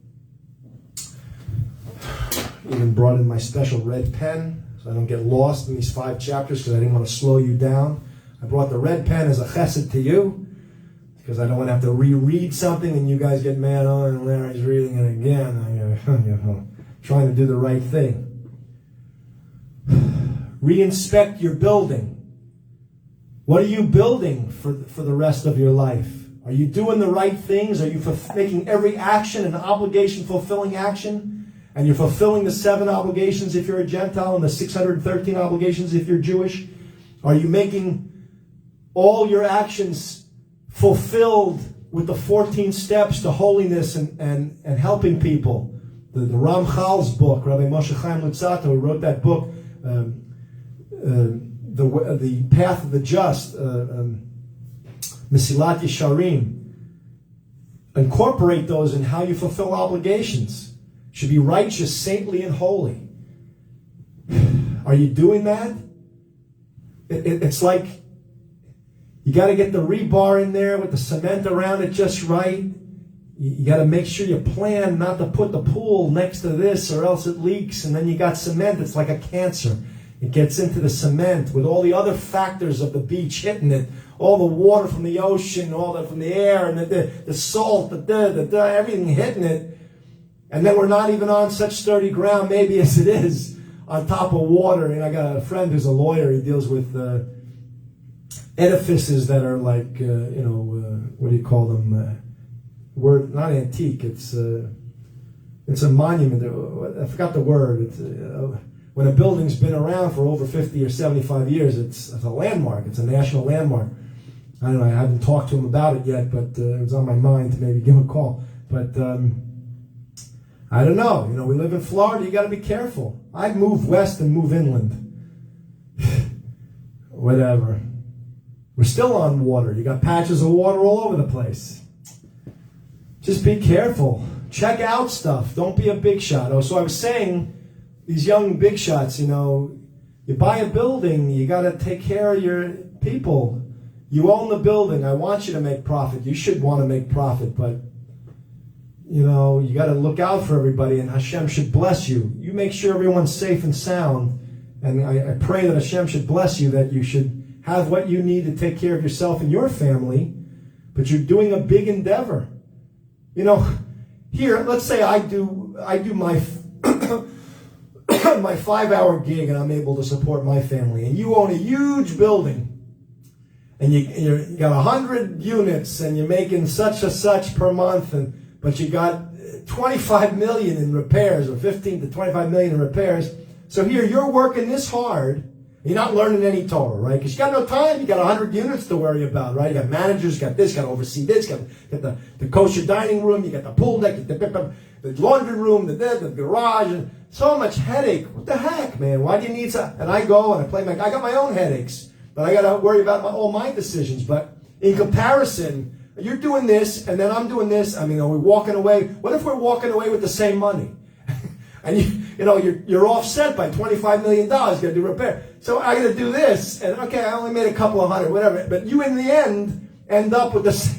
Now, probably I'm wrong, and I know I don't want to insult your intelligence. I know you probably make a lot more than I do, but my point is that is it worth it? Is it worth it? I don't know. You got to weigh all that out, but don't be negligent. Don't be negligent. You got lives depending on you. Whatever. All these thoughts, I got a lot of thoughts. 25:10. This is where we're starting. Chapter 25, verse 10. Give me a second. I gotta just catch my breath for a second. I've been talking myself silly here. I appreciate you guys with me. I just wipe my nose here. I don't want to do it in front of the camera. Trying to be dignified. But, all right. Let's see what Pinchas is all about here. 25:10. And the Lord spoke to Moses, saying, 25:11. I'll say Pinchas. Pinchas, the son of Eliezer, the son of Aaron the priest, has turned my anger. Oh boy. Turned my anger? Oh, well, that may be a good thing. Excuse me. Turned my anger away from the people of Israel while he was zealous for my sake. He was zealous for my sake.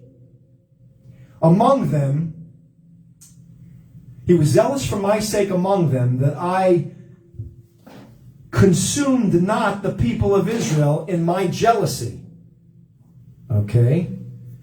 You got to go back to 25. You start from the beginning of 25, and you see, let me see, the anger of the Lord was kindled. They were all bowing down this, they were worshiping this Baal Peor idol or something, or God, false God, and our God is jealous.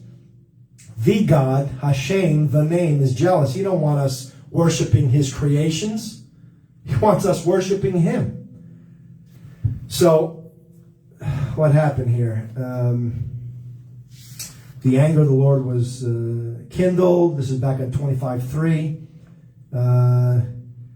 Take all the chiefs of the people. But there was something with that. Then there was a Midianite woman, and the Pinchas, I think she was like a harlot or something, and Pinchas speared her also through this other fellow who was with her. After the man of Israel into the tent, and both of them, he speared the two of them. Okay, that was the story of that. Go back and check that out. And so Hashem is saying how much he appreciated that Pinchas stood up in the face of people going off the path, and he gave them the javelin. And I guess I'm kind of giving you the javelin. I'm doing the Pinchas on you because you're not doing the right things. You're going off the path. You're heading for the swimming pools, the idols, the BS. You're wasting time. You're not fulfilling the purpose of life. I want to see you guys model yourselves after Mesilat Yesharim. I want to see a whole group studying that Mesilat Yesharim book, The Path of the Just, becoming holy. The Ramchal made a group. He had people all trying to become holy together. He was into Kabbalah and stuff. We should be at that level. Not hanging out by the swimming pool, looking at each other nude. Come on, man. This is not right. This is not right.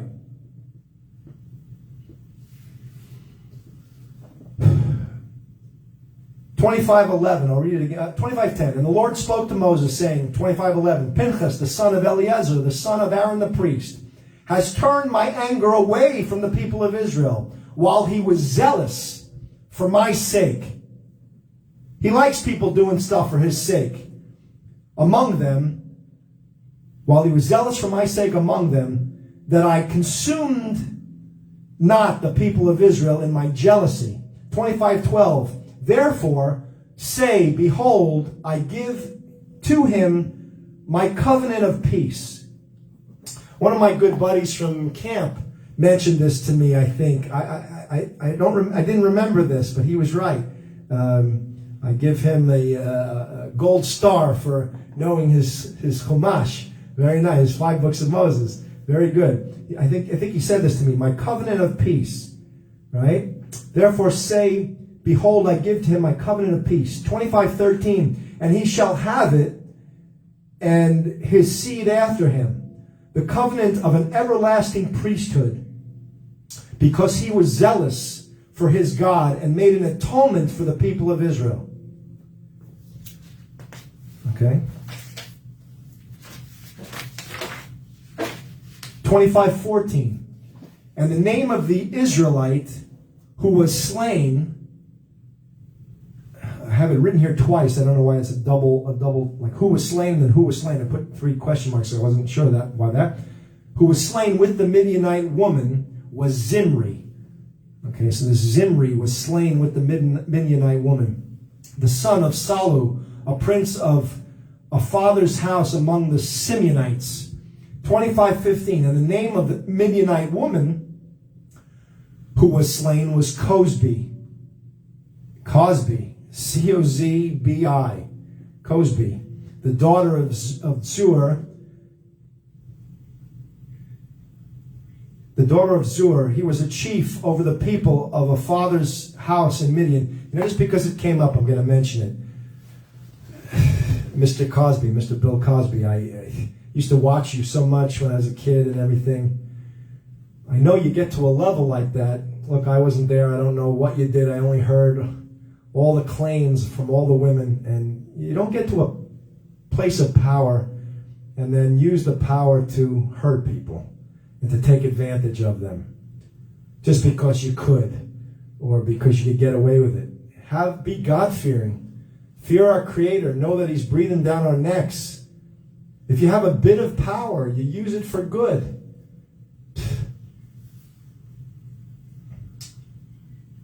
Don't do things bad. Whatever. So this person's name, the Midianite woman, happens to be Cozbi. It's probably spelled differently in Hebrew, but it's C-O-Z-B-I in English phonetics. Enough. And there are other people, not just you, but there are other people. Well, I don't even want to mention your name. I don't mention anyone's name. I try not to mention anyone's name. Even the good people. You're not supposed to compliment people in public because Torah says something like that. You don't want people getting jealous. And I don't want to mention people's names I shouldn't have mentioned other people. Forgive me if I mentioned I slipped out. I'm sorry. If Hashem made it slip out, so I guess He wants some honor to come to you that I mentioned, and maybe some dishonor to others, I apologize. I really should watch myself. I guess that should be a general rule when I speak public like this. Don't mention people's names, either for good or for bad. That was kind of the Gemara. Something when you're arguing in favor of somebody, some people were getting the death penalty for certain things, and it was talking about if you have an argument to save somebody, even yourself, if it has substance to it, then he should be listened to. Whatever. I don't know how that applies here, but now I'm starting to remember the Gemara. Okay, so 25:15, and the name of the Midianite woman who was slain was Cozbi, the daughter of Zur, Z-U-R. He was chief over the people of a father's house in Midian. 25:16, and the Lord spoke to Moses, saying, so I guess we have a different session here of Nevuah from Moses. And the Lord spoke to Moses, saying, harass the Midianites. And 25:17, strike them. Wow, so Hashem wants us to harass them and strike them. 25:18, for they harassed you with their wiles, W-I-L-E-S, with their wiles with which they have beguiled you in the matter of Peor and in the matter of Cozbi, the daughter of a prince of Midian, their sister, which was slain in the day of the plague for Peor's sake. So there's this plague for Peor's sake that Hashem sent. And then, because this Midianite woman playing the harlot or something and making problems with one of our people here, the Israelites, Pinchas, in his zealousness, speared the two of them. So here you got this plague happening, and I think the plague stopped. Did it not? Hold on a second. So the plague ceased. Yes, back in 25:8. Okay, so here he pierced them through their belly, and not only did he end that problem, but he stopped the plague. So the plague ceased from the people of Israel. Okay? Now, I'm not saying either one is right or wrong. Don't you naive people start going out and spearing people or anything. Come on. You got to use wisdom, and you got to know the whole Torah, and you got to be wise, and you got to be settled, and you have to make good decisions. Don't do things just because you hear. A lot of people, just because you hear stuff written once in one place. It says in the Torah, eye for an eye, a tooth for a tooth. It's not that. It's monetary compensation. That's the Masorah, the unbroken chain of authoritative teaching that I've been taught. So how would you know that if you didn't get up to the Gemara, the mission of the Gemara, and have the Masorah from a Rav who's a posek, who has a Masorah, and passes it down to you? So here you read something and you think, I just read Bible. I want to shove it down someone's throat. I'll pierce somebody in the belly with it. You don't do stupid things like that. Again, all those bad movies are made about people misinterpreting the Torah because they don't wait to hear the whole story. It's like that story in MASH, Hawkeye was supposed to disarm a bomb. So they said to him, cut the red wire only after you've cut the blue wire. But they should have said it differently. So he cut the red wire first, the whole thing blew up. So this whole thing could blow up in your face if you do the wrong things. You got to know the whole Torah, the whole truth, and nothing but the truth, not just part of it. That's why we don't hold by, I think it's the Pharisees and the Sadducees, they don't hold by the oral law. Or you have to check on Wikipedia or one of those, or Google them, but I forgot which one held by this and didn't hold by that. Whatever, you got to know the whole Torah, the written law, the oral law, and all the codifications, and you have to have a Masorah from a posek. You got to follow these channels in the system. That's how it's learned step by step in the system. You do not have the truth, you people who took our Torah and made the Septuagint and then made all these other false claims based on my Torah. You don't have the truth. You don't even hold by the written Torah. You don't even hold by obligations. You got rid of the obligations. You got rid of the oral Torah. You put us down. You call ours is the old and yours is the new. No. That's insulting to Hashem. You're saying he's a liar. He makes mistakes. He's perfect. He said, here are your instructions, you Jewish people. You're the only ones that wanted my instructions. There's a medrash said we were the only ones that accepted it. It said in there, and I don't even want to get into it because it's a little embarrassing for you Gentiles, and until I can quote it exactly, I don't want to play around with it because I want to be able to explain it to you right. But not a bad thing, but whatever. Don't get yourself in an uproar. All I'm trying to say is that we accepted the Torah, and he said in the Torah, do not add anything to it, do not delete anything from it. And it's our job to teach it to the world. I apologize that we haven't done such a great job of teaching it, but you guys aren't doing such a great job of learning it.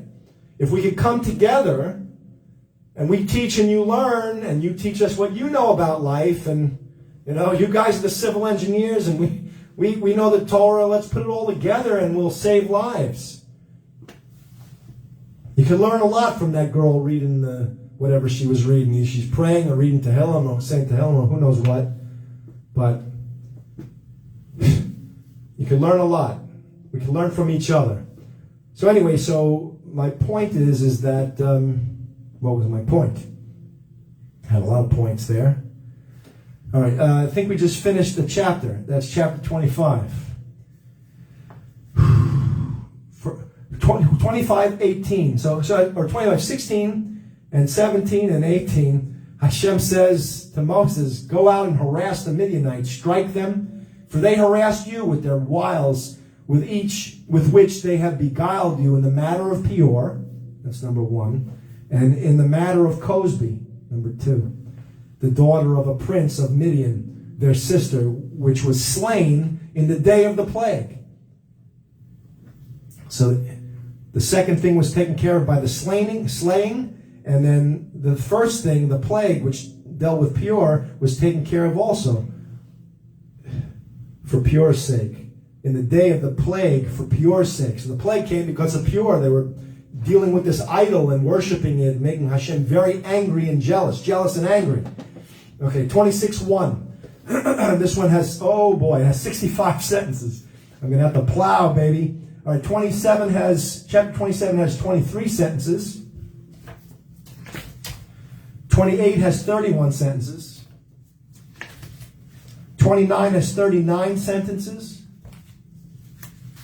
And then we only read one pasuk, one sentence in chapter 30. All right, so we got a work cut out for us. So I'm just going to keep plowing through. I don't think I have anything more to say about the current events per se.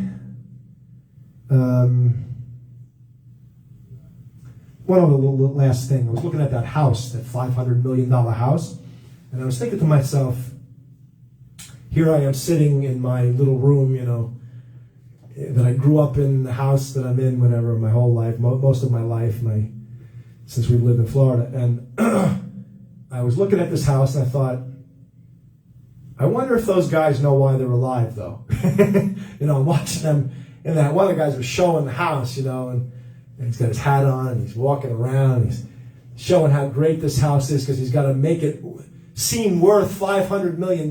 There's something, I think our economy is messed up. If I were president, I think I'd reevaluate the economy. I think things need to be put in place where a person can earn a decent living and contribute to society and feed himself and his family and clothe them and house them without having to overcharge. And we need to all help each other. And maybe there should be socialized medicine or some sort. I don't know. I'm not into a communist head or a socialistic head, but there are benefits in all those things, or else they wouldn't have even existed or lasted. There are certain benefits, even in whatever. You got to take the benefits of each thing and make it fair. But all governments should be according to Torah. That's my bottom line. But how we carry out the Torah, that's another story. So I'm trying to figure out, I'm looking at a house like that, and I'm thinking, how can a house really be worth that much money? How can a meal, we went to a meal, my mother and I had to eat after that fast. I had to break the fast. I could not find a place to eat. First, it was a little late, and things weren't open. Down here in Florida, kosher restaurants are not even open past 9:30, some of them to 10, maybe a couple of them till 11, 12, and 1 in the morning, maybe. But you got to find them and to get to them, and then you get tired of it, and then some of these are very expensive. I'm tired of paying top dollar for like a little thing of rice. I'm a vegan, and I'm paying somebody wanted to charge me $27 for rice with vegetables on top of it. And needless to say, I called the owner over and we had a little talk, and he was kind enough, but even what I paid him seemed probably paid him half that. But even that, we're getting to a point where I'm not liking this. I'm not enjoying going out anymore.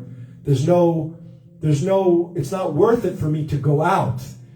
You say, maybe I need to move into a $500 million house so that it's self-contained. I got my own bowling alley, this, that, especially in COVID. Why, with all the new strains, maybe it's best to be in a house where you got everything that you need.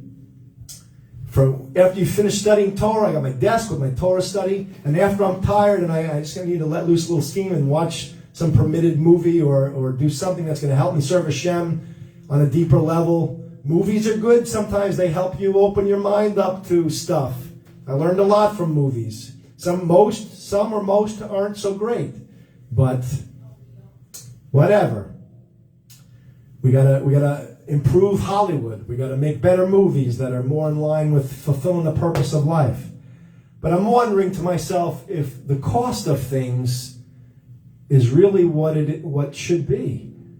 I mean, there's a value. I could buy rice in a store for $1, a good thing of rice, maybe, but not that I'm eating rice anymore so much. When I go out, I've been eating rice. Maybe that's a message to me too. Maybe Hashem's trying to stop me from eating rice. Just eat the sorghum and the millet.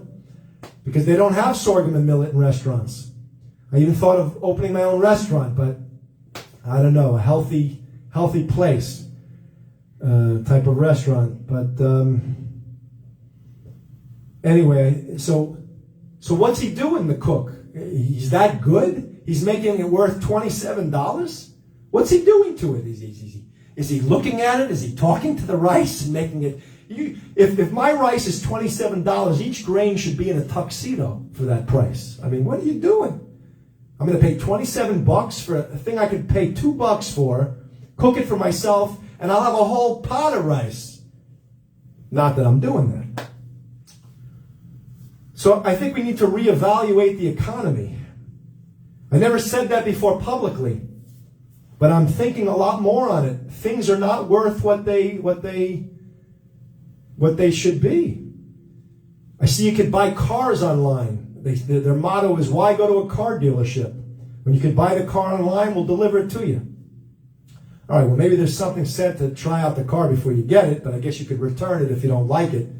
And then the truck doesn't leave or something. I don't know where you could return it. I don't know how that works, but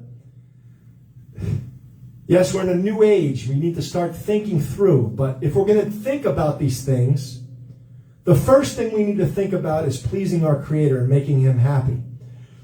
Open your mind up to the truth of our existence. We're created. We're creations made by a Creator who has a definite, specific purpose for us here.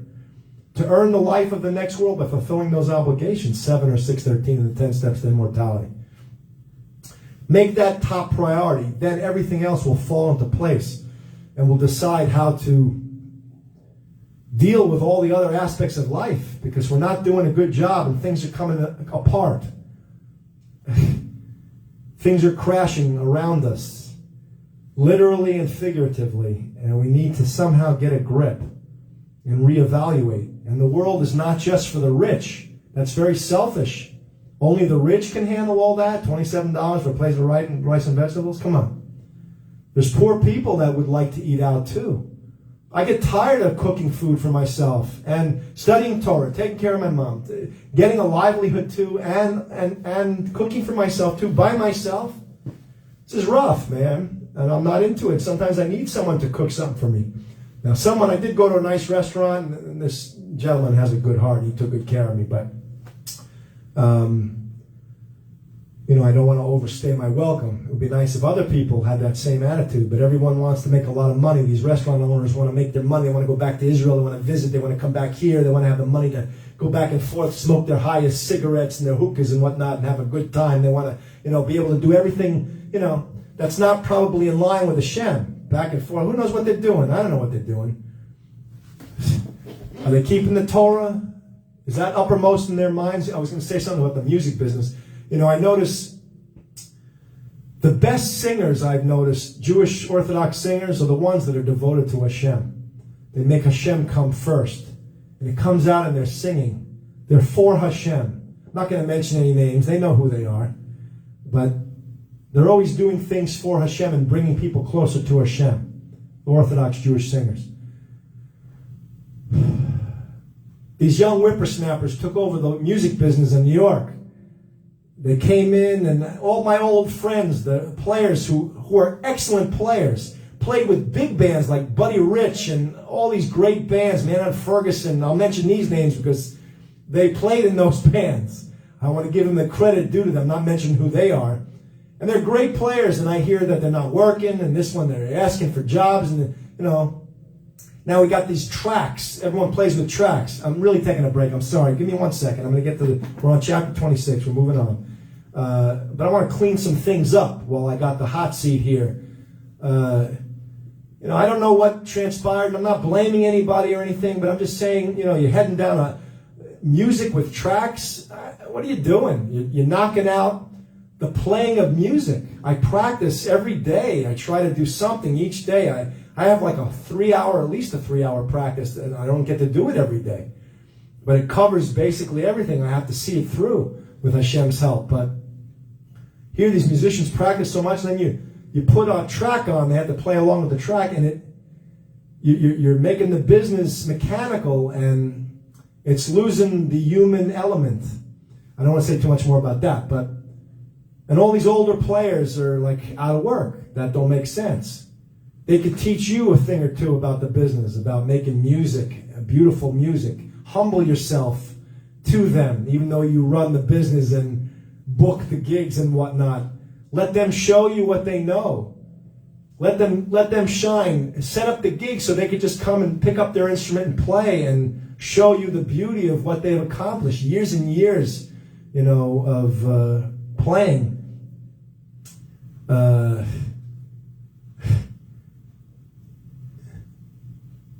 The warmth in someone's sound after years and years of playing, a horn, a saxophone, a trumpet, piano, bass, drum, all these instruments, there's warmth there from years and years of settling in. I bought a trombone from someone. Position 3 is right there. I could feel it because he's used it so much. I don't want new instruments because I'm learning. I want it where they put it. I want to get the guy, all that guy's hard work. Maybe he died. He played all his life, and he put 3, but I can feel position 3. I know where it is. And he broke it in for me, right? So don't put down the elderly. Don't push people aside. Just we have an obligation. We older folk, we should look good, try to lose weight, stay relevant. Because you play so well, don't make yourself irrelevant where people have to get rid of you. They want these young whippersnappers who hock and chop and they're not even playing with sensitivity and nuances. I would play gigs with these, one New York drummer I'm thinking in my mind right now, so gentle, so every little nuance. I play a note here, he goes with me. Percussionist. I play with the percussionist who played for Miss Saigon. Oh my. Brought all his toys, so sensitive. The music comes alive. You can't produce that with a track. You can't make that happen. And then what happens when your track breaks or the electricity goes off? You're messed up. I'm even sensitive to these iPads now. I don't even know if they're so good. Whatever. Maybe yes, maybe no. You're depending on a lot of electricity, but whatever. Enough. I'm going to get to the parsha. I'm sorry. I had a lot on my mind. I'm trying to get it all out there because I think you're all heading down wrong paths. You got good hearts. You mean well, but don't get selfish. Don't get self-absorbed. Don't get sidetracked from fulfilling the purpose of life and pleasing our Creator. Period. 26:1. And it came to pass after the plague that the Lord spoke to Moses and to Eliezer. So Eliezer is a prophet too, the son of Aaron the priest, saying, 26:2, take a census of all the congregation of the people of Israel. Of all the congregation of the people of Israel from 20 years old and upward throughout their father's house. The apostrophe is after the S. So, throughout their father's house, all who are able to go to war in Israel. Okay? Hate for that to be the barometer. Why do we have to take a census on the people who are able to go to war? But I guess our strength is what's going to plow the land for us and make a way for us. I wish our strength could be our ability to be righteous, saintly, and holy, and show the world that there's a God. Why do we have to, by force, make our way in the world, my Jewish colleagues, my brothers and sisters? We should make our way with setting an example. Be an example of being righteous, saintly, and holy, and the whole world will look at us, and that will be our sword. The pen is mightier than the sword. Our actions, if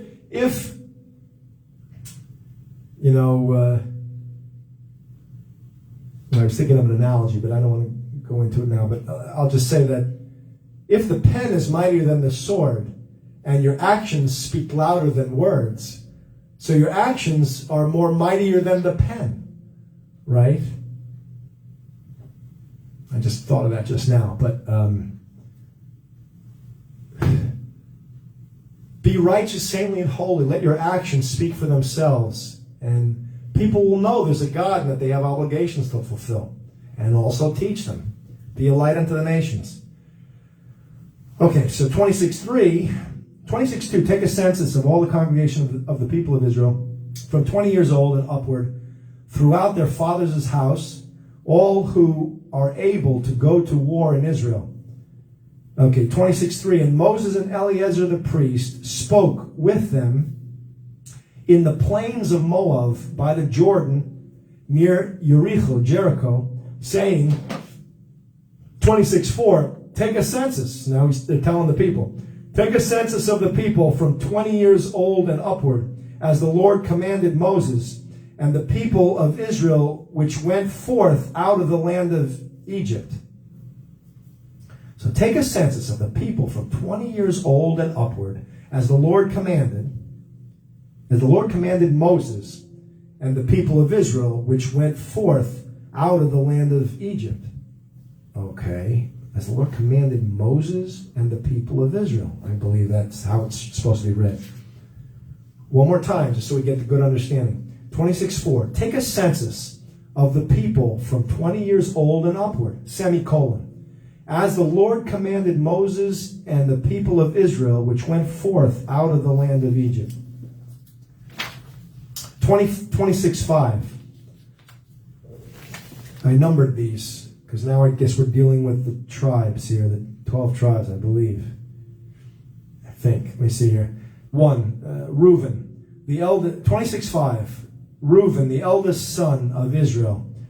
The sons of Reuben, Hanoch, from whom comes the family of the Hanochites, of Palu, the family of the Paluites. 26:6. From Hezron, the family of the Hezronites. From Carmi, C-A-R-M-I, the family of the Carmites. 26:7. These are the families of the Reubenites, and those who were counted of them were 43,730. Okay? So now we're going to go in groups, I guess, and do some counting. Okay. 26:8.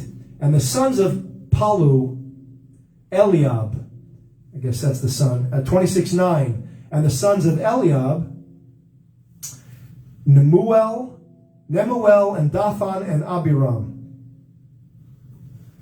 These are the Dathan and Abiram who were regularly summoned to the congregation, who strove against Moses and against Aaron in the company of Korach when they strove against the Lord. Okay, so that's who that is.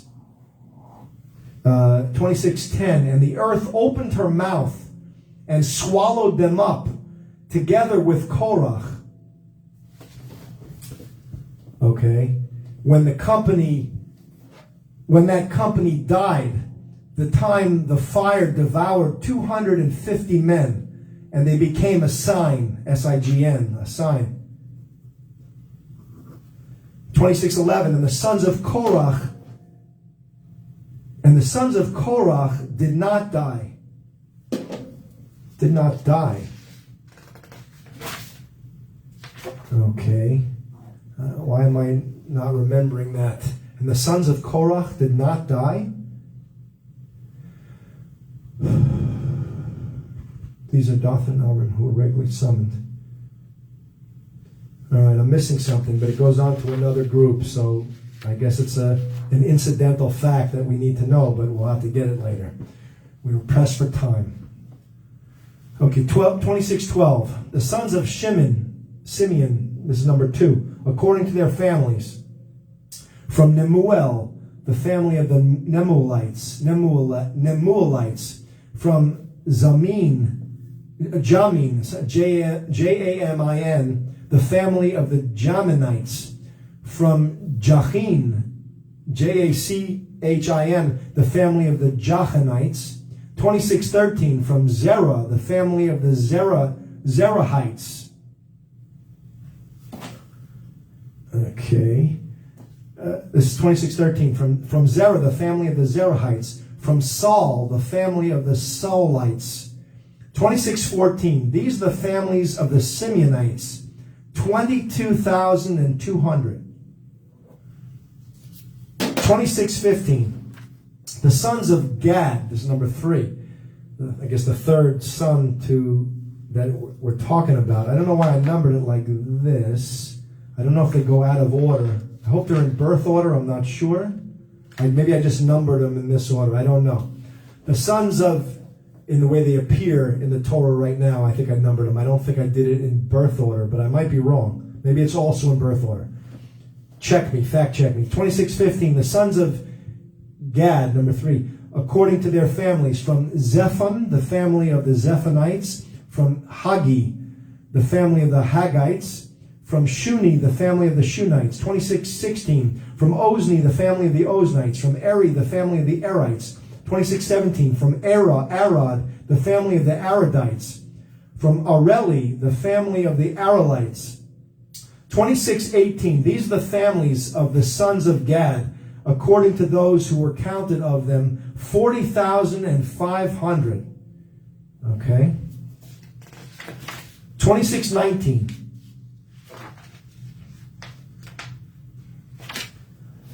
The sons of Judah, number 4, were Er, and Onan, O-N-A-N.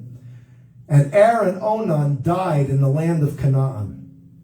26:20, and the sons of Judah, according to their families, were from Shelah, the family of the Shalonites, from Perez, the family of the Perizzites, from Zerah, the family of the Zerahites. 26:21, and the sons of Perez were from Hezron, the family of the Hezronites, from Hamul, Hamul, the family of the Hamalites.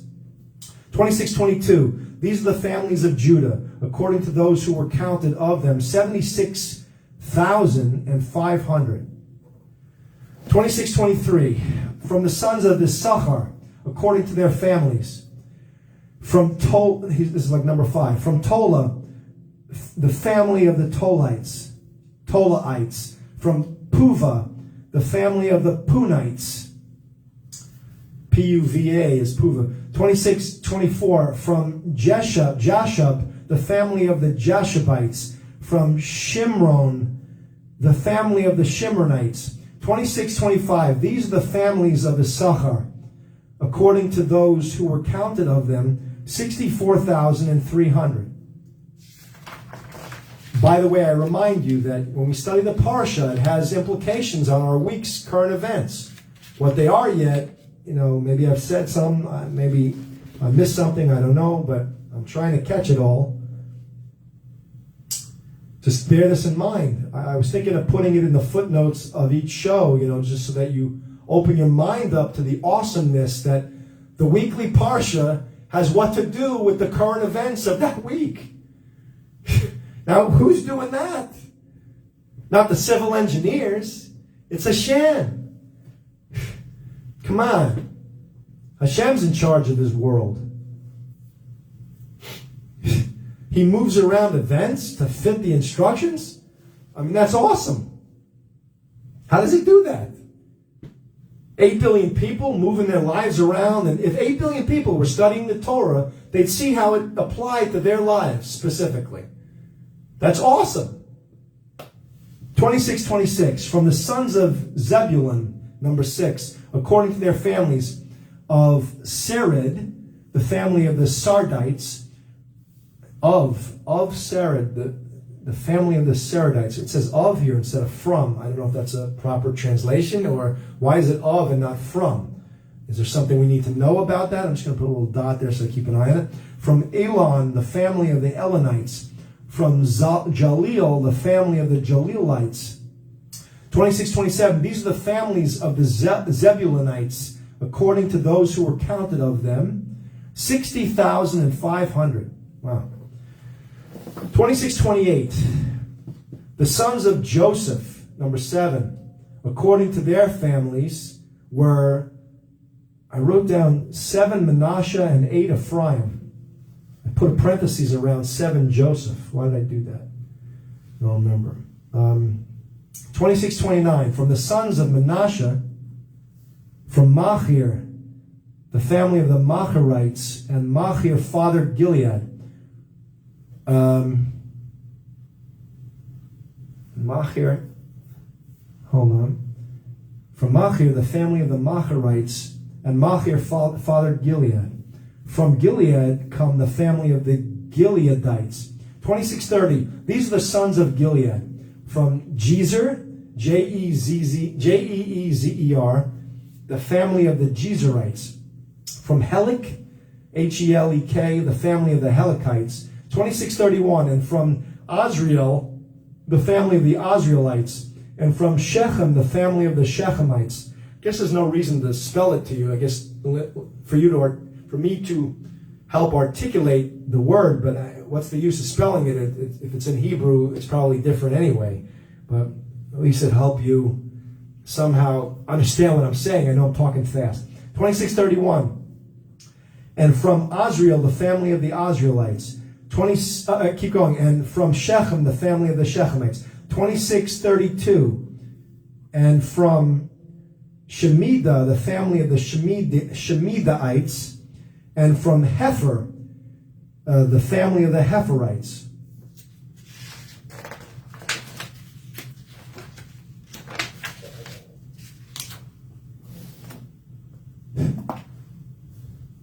Did you get what I said about the pool? I said, who makes the rule to have a pool? I said, I'm belaboring a stupid point maybe.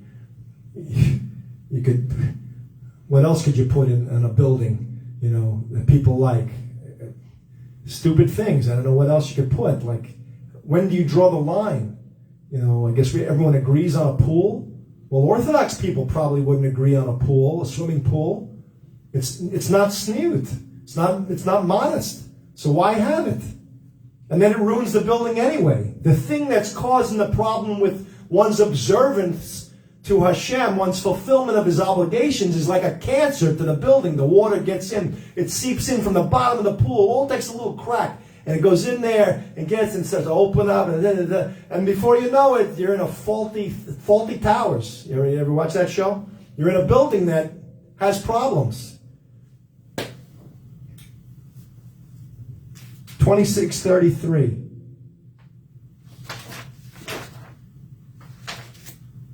And Zelophehad, the son of Hefer, had no sons. No sons. But daughters. And the names of the daughters of Zelophehad were Mala and Noah. Mala and Noah. Hagla, Milcah, and Tirzah. Now, he had 5 daughters. Okay, 2634. These are the families of Manasseh, and those who were counted of them, 52,700. 2635. We're like halfway done. Hang in there, guys, of this chapter. It's a big chapter, but it goes fast, because all the psukim have to do with these groups of the tribes, I guess, and the census that was taken. 2635. These are the sons of Ephraim, according to their families. I hope I counted properly. From Shuthalah, the family of the Shuthalahites. From Becher, the family of the Becherites. From Tahan, the family of the Talanites. 2636. And these are the sons of Shuthalah. From Aaron, Eran, the family of the Aaronites. 2637. These are the families of the sons of Ephraim, according to those who were counted of them, 32,500. These are the sons of Joseph, according to their families. Wow. So you covered Manasseh and you covered Ephraim, and hence you have the sons of, these are the sons of Joseph, according to their families. Okay. 2638. The sons of, number 9, Benjamin, according to their families. From Bela, the family of the Belahites. From Ashbel, the family of the Ashbelites. From Ahiram, the family of the Ahiramites. 2639. From Shufam, the family of the Shufamites.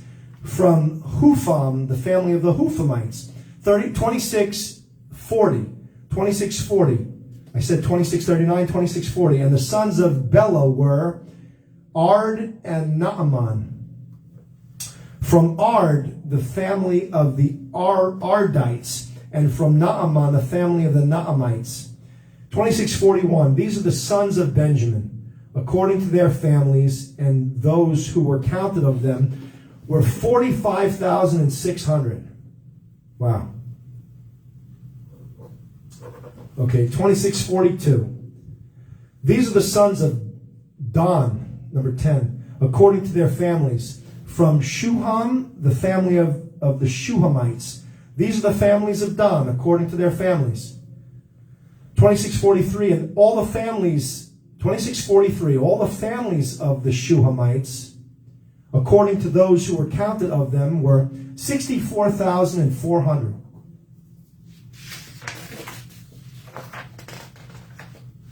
(2644). From the sons of 11, Asher, according to their families, from Jimnah, the family of the Jimnites, from Ishvi, the family of the Ishvites, from Berea, the family of the Bereahites. 2645, from the sons of Berea, from the sons of Berea, that's all it says here. From Heber, the family of the Heberites, from Malchiel, the family of the Malchielites. 2646, and the name of the daughter of Asher was Sarah, Serah. 2647, these are the families of the sons of Asher, according to those who were counted of them, who were 53,400. What do I want to tell you?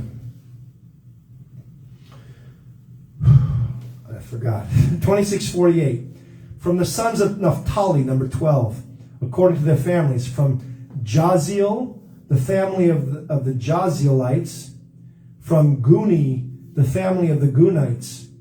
2649, from Jezer, the family of the Jezerites. From Shillim, sounds like some repeated names. I think Jezer was another person in another family. I was going to say, I remember what I was going to say. One day we'll have to do like a major charting of all these families and chart it out so we see exactly who came from who and what and where and why, and we can make all kinds of deductions and see everything. It's been done before. I'm sure these charts exist. Either we'll find it or make our own or use theirs and update it with more insights. I don't know. We'll see where we're at. In every generation we should have new insights, I think. From Shillim, the family of the Shillamites. 2650. These are the families of Naphtali, according to their families, and those who were counted of them were 45,400. 2651. These were the counted of the people of Israel. 600,000 and 600,000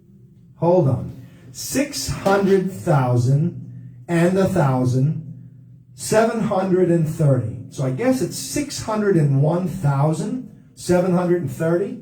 To my understanding, I wrote that on the side with some question marks next to it. But that's the counting. So I believe that sounds right. There were 600,000 men who would go off to war. I guess that's where people get that comment all the time. How many people stood at Sinai? And they would say, I think, I don't know if I'm saying this right. Am I missing some events or something? Is this right? 600,000. I don't know if this is the counting of those people that stood at Sinai, of the men over 20 that could go off to war. I'm not sure, but we'll have to look at it. I just brought that up in case I'm wrong, or I know it's a point of focus and we need to find out the right answer. Okay, it's 2652. We're almost done with this chapter. Hang in there. And the Lord spoke to Moses, saying, 2653, to these the land shall be divided for an inheritance according to the number of names. Okay? 2654, to the more numerous you shall give a larger inheritance, and to the fewer you shall give a smaller inheritance. To everyone shall his inheritance be given according to those who were counted by him. Okay? Hold on. Give me a second here. Let me catch my breath. Whew. A lot of families there, a lot of people. Appreciate you guys staying with me. Don't like talking to myself. It's better if I know that what we're discussing is helping people. I mean, how often do you get to study the whole Torah, huh? I mean, seriously. Yeah, I picture what's going to happen. We'll go through the Chumash. Probably, I got my regulars that show up to here. But eventually, we start getting into the other books. I'm sure once we finish the entire written law, probably going to have a lot of Orthodox people tune in to hear the Yerushalmi, the Mishnayos, the Yerushalmi Gemara, the Bavli Gemara. I might have insights into things that you might never have heard before. And then we'll go into the whole Mishneh Torah, and then you'll see that, you'll see how the halacha comes out, how the final law is deduced from everything that came before. And you'll hear the Rambam, a posek, an authority with a proper Masorah and a proper unbroken chain of authoritative teaching, and he'll lay out the law for us, so to speak. And then we'll see. I was going to ask my Rav a question about something this week on how to change Torah law. Like, I had an opinion. I just bought a new Kiddush cup. And he told me that, I said, Rav, I want to know the minimal amount that I need for a Kiddush cup. I don't want I'm not looking for like a $500 million house. I want just the most minimal, what's the minimal shear, the minimal amount that I would need to fulfill the mitzvah properly. And he said 3.5 fluid ounces. And he told me that it's Rabbi Noah, I think that's who it is, his shita, his opinion on that. When buying the Kiddush cup, I asked around, and also didn't have a lot of money, so it was only $10. But I liked it, and I think it holds. I measured it with I used a plastic cup, poured some water in it, poured it inside to see what it is. I think it holds about 5 to 6 fluid ounces, so it's almost twice the amount of what the minimal shear is. Now, I wanted the minimal shear because I also don't want to use up a lot of grape juice. I just want to get the minimal amount, and that's it. And I don't want to have to hold it. It gets too cumbersome, too big a cup. But maybe then I thought into it that maybe it's good because there's this thing going on. Like when you go to someone's house for Shabbos, I don't think we should be drinking out of the same Kiddush cup as the host, or anybody for that matter, especially with COVID. So there's a way, I think we discussed this, my Rabbi gave me an answer, but I was in a store and I couldn't hear it too well. I was buying another thing. I was buying the plastic cups. But we were discussing it, and I came to a conclusion that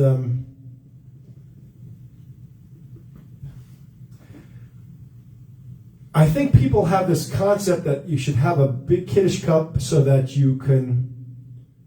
I had a beautiful insight, and I'm not getting it. Hold on. That they should have go over the mitzvah or something, or be more on the mitzvah.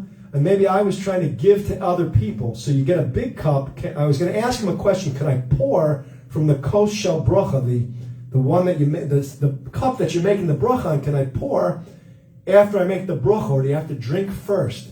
Can I pour it first for everybody else? So I got maybe I got like 2.5 fluid ounces that I can give them from the kos shel bracha, and then I could drink 3.5. But I was trying to get, from that I got all these other ideas about how to better halacha, to make certain halachas more proper to serve Hashem in our day and age. I want to be real careful how I articulate the reality of that concept. I want to please our Creator better. And I was trying to figure out, I was going to say, Rav, if I know the whole Torah, and I come to a conclusion that I should have 6 fluid ounces for the sake of, I don't know, giving to everyone else at the table. I had a good point. I'm not articulating it right now, but I'm not articulating it correctly right now. But the point is that if he gave me this little concept and answered on it, I could figure a way to then get in there and fix certain laws that I think need to be fixed for the betterment of Hashem, for serving Hashem more properly. if you could say such a thing. For serving Hashem properly, I would say that's even better. A better description of the reality, but whatever. So Hashem introduced me to that concept, and I didn't get an answer yet. Actually, I couldn't even leave a message. My Rav's machine was so filled, he has to clear off some of those messages. I guess with everything that's going on in the world, he's getting a lot of questions, but whatever. Okay. All right, let's get going here. Where were we? To everyone shall give an inheritance. Okay, 26:55. However, the land shall be divided by lot. Okay. Oh, that's what I was studying in the Gemara. The pros and cons, I think, of having something done by lot.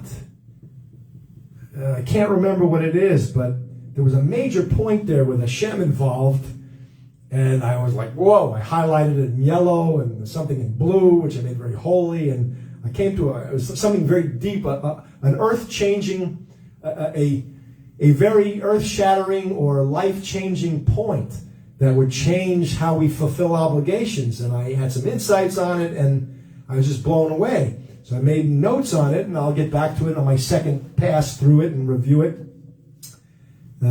Second, third, fourth time I go through, and then every day after that, hopefully I'll review the whole Torah every day. But I'm at least setting it up so that I'm prepared to share it with you when we get to it.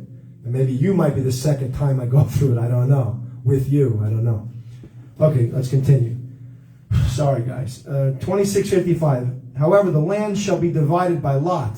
According to the names of the tribes of their fathers, they shall inherit. 26:56. According to the lot, its possession shall be divided between many and few. Okay. There's always a sensitivity between many and few, rich, poor. I mean, the world is not just for the rich. It's got to be for the poor. It's not just for the many. It's for the few.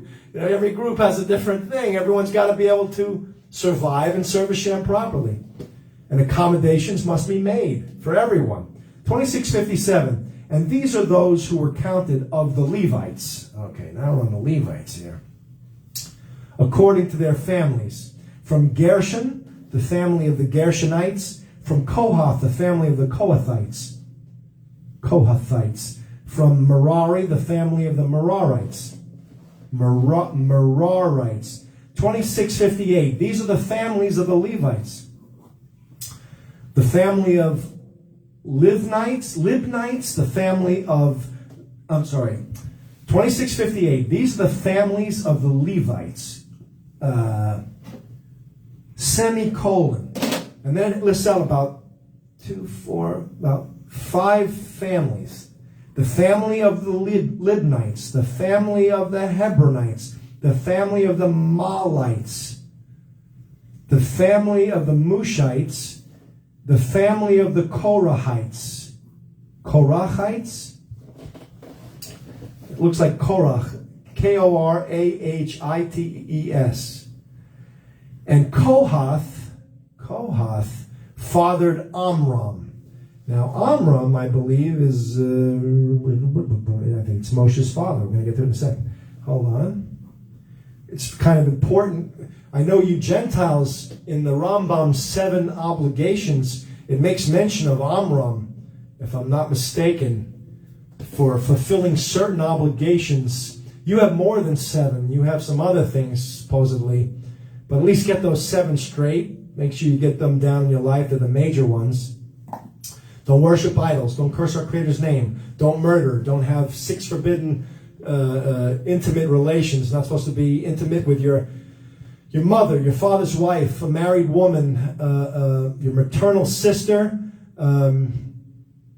another male, and an animal, if you're a Gentile male. Okay? Gentile females have sort of the same ones in reverse, but you got to study them. I didn't list them, or maybe I did. Maybe I put something there for you, because I discussed them with my Rav, but we haven't really ironed it out completely. This is new to everybody in a certain sense. I mean, the Chachamim, the wise men, have been studying this information for years, but to actually apply it in practice and to teach the Gentiles the 7 laws, it takes doing and it takes experience, and then to really look at things in a practical basis, sometimes these things have to be ironed out. So just be patient. We'll get it. We'll nail it down. We'll pin it down to what it should be. Okay, but keep an eye open. I'm just giving you the heads up on Amram. Okay, 2659, and the name of Amram's wife. Oh, I didn't say the rest. Don't be intimate with another male and an animal. And then the 5th obligation for you Gentiles: do not steal, which includes no kidnapping. You don't steal a pruta. You don't steal a nickel. You can get death. There should be no theft on the planet, period. We should all be good people, respectful of each other's property and wives and whatnot, and sons and daughters, and not do anything illegal, not do anything. You have to respect Hashem. He gives everybody their lot. You have to respect each person's lot in life. You don't take from them. Number 6, do not eat the flesh or limb of an animal while it's still alive, although that came last. But I put it as number 6 because the other one, number 7, is do not fail to set up courts of law to adjudicate the other 6 obligations. Do set up courts of law. I think they're even presented that way by the Rambam, if I'm not mistaken. I may have changed one of the Rambams. I might have moved do not worship idols and do not curse his name. Do not curse our Creator's name. I may have switched them. I had my reasons.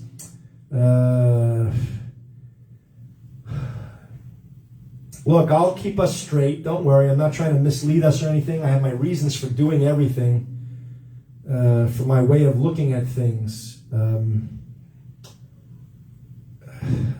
don't want to have to apologize. I'm trying to help us down the right path. And I may have to make a few adjustments, which are in Torah, which I'm allowed to do, but I have to, that's why I'm trying to do this everything by the book, but I got insights and I got to somehow get them in there because I think I see where we're going off the path, and I'm trying to get us on the path. So I got to, within the law, bend the law in a certain direction so that it works. Maybe I'm being a little wrong. I don't want to explain it like that right now. Just keep it in the back of your head. We'll iron it all out. Just be patient with me. Okay, 2659. And the name of Amram's wife was Jochebed, the daughter of Levi, whom her mother bore to Levi in Egypt. Okay. And she bore to Amram Aaron and Moses and Miriam, their sister. Aaron, Moses, and Miriam, their sister. Now, is it in that order? I think Miriam isn't Miriam older than Moses? Because then Miriam put him in that, what do you call it, the basket, and put him in the Nile River, I think. The Nile, wasn't the Nile? And I think Miriam oversaw the whole thing to make sure Moses got into good hands. Ended up in the king of Egypt's wife's hands, I think, right? If I'm not mistaken. And then she took him as her son, which changed the whole course of history, because now we've got a person who's going to be taught the purpose of life in the most powerful person's house in all of Egypt. So now this Moses will have not only meaning, but he'll have means. He'll have meaning, he'll be a man of meaning, and he'll have means to carry it through. My own little insight, but it's probably been said before. I'm not taking any credit for it, but I'm trying to articulate certain things. All right. 2660. We're almost done with this chapter. Hang in there. How are we doing here? Okay. 2660. And to Aaron was born Nadav and Avihu, Eliezer and Ithamar.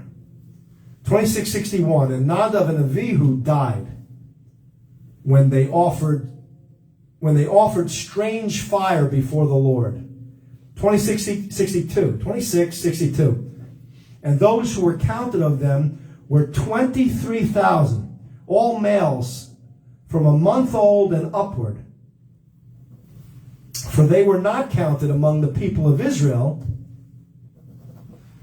because there was no inheritance given to them among the people of Israel. Aha. 2663.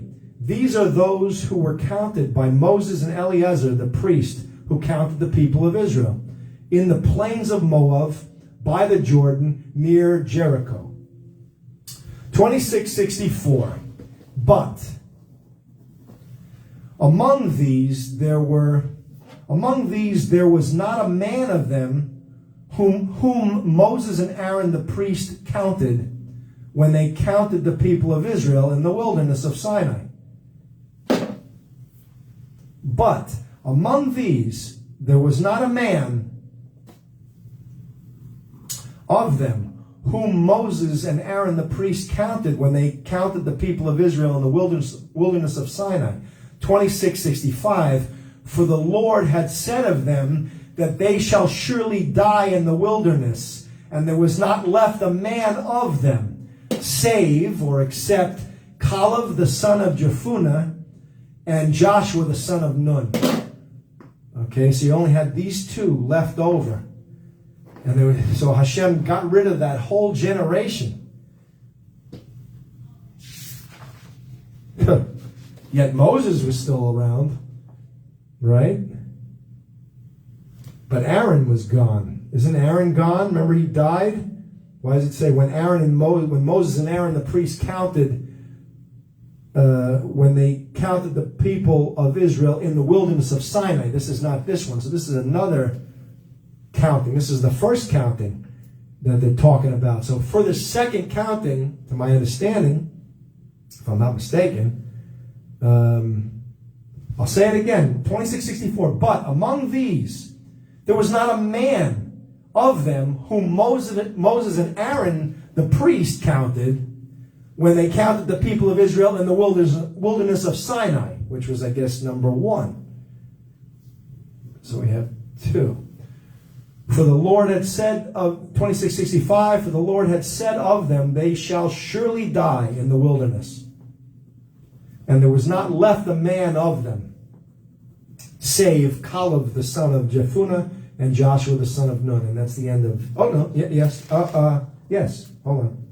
That's the end of that chapter. Let me take a little break for a second. Catch my breath. We got chapter 27 to do, and chapter 28 and 29, and 1 verse and 30. And then we're done. Just stay with me, guys. I know it's a lot. You can listen other times if you have to, but if you can stay with me for the whole time, it's nice to at least have somebody to talk to, because I'm lonely here. I'm all by my lonesome.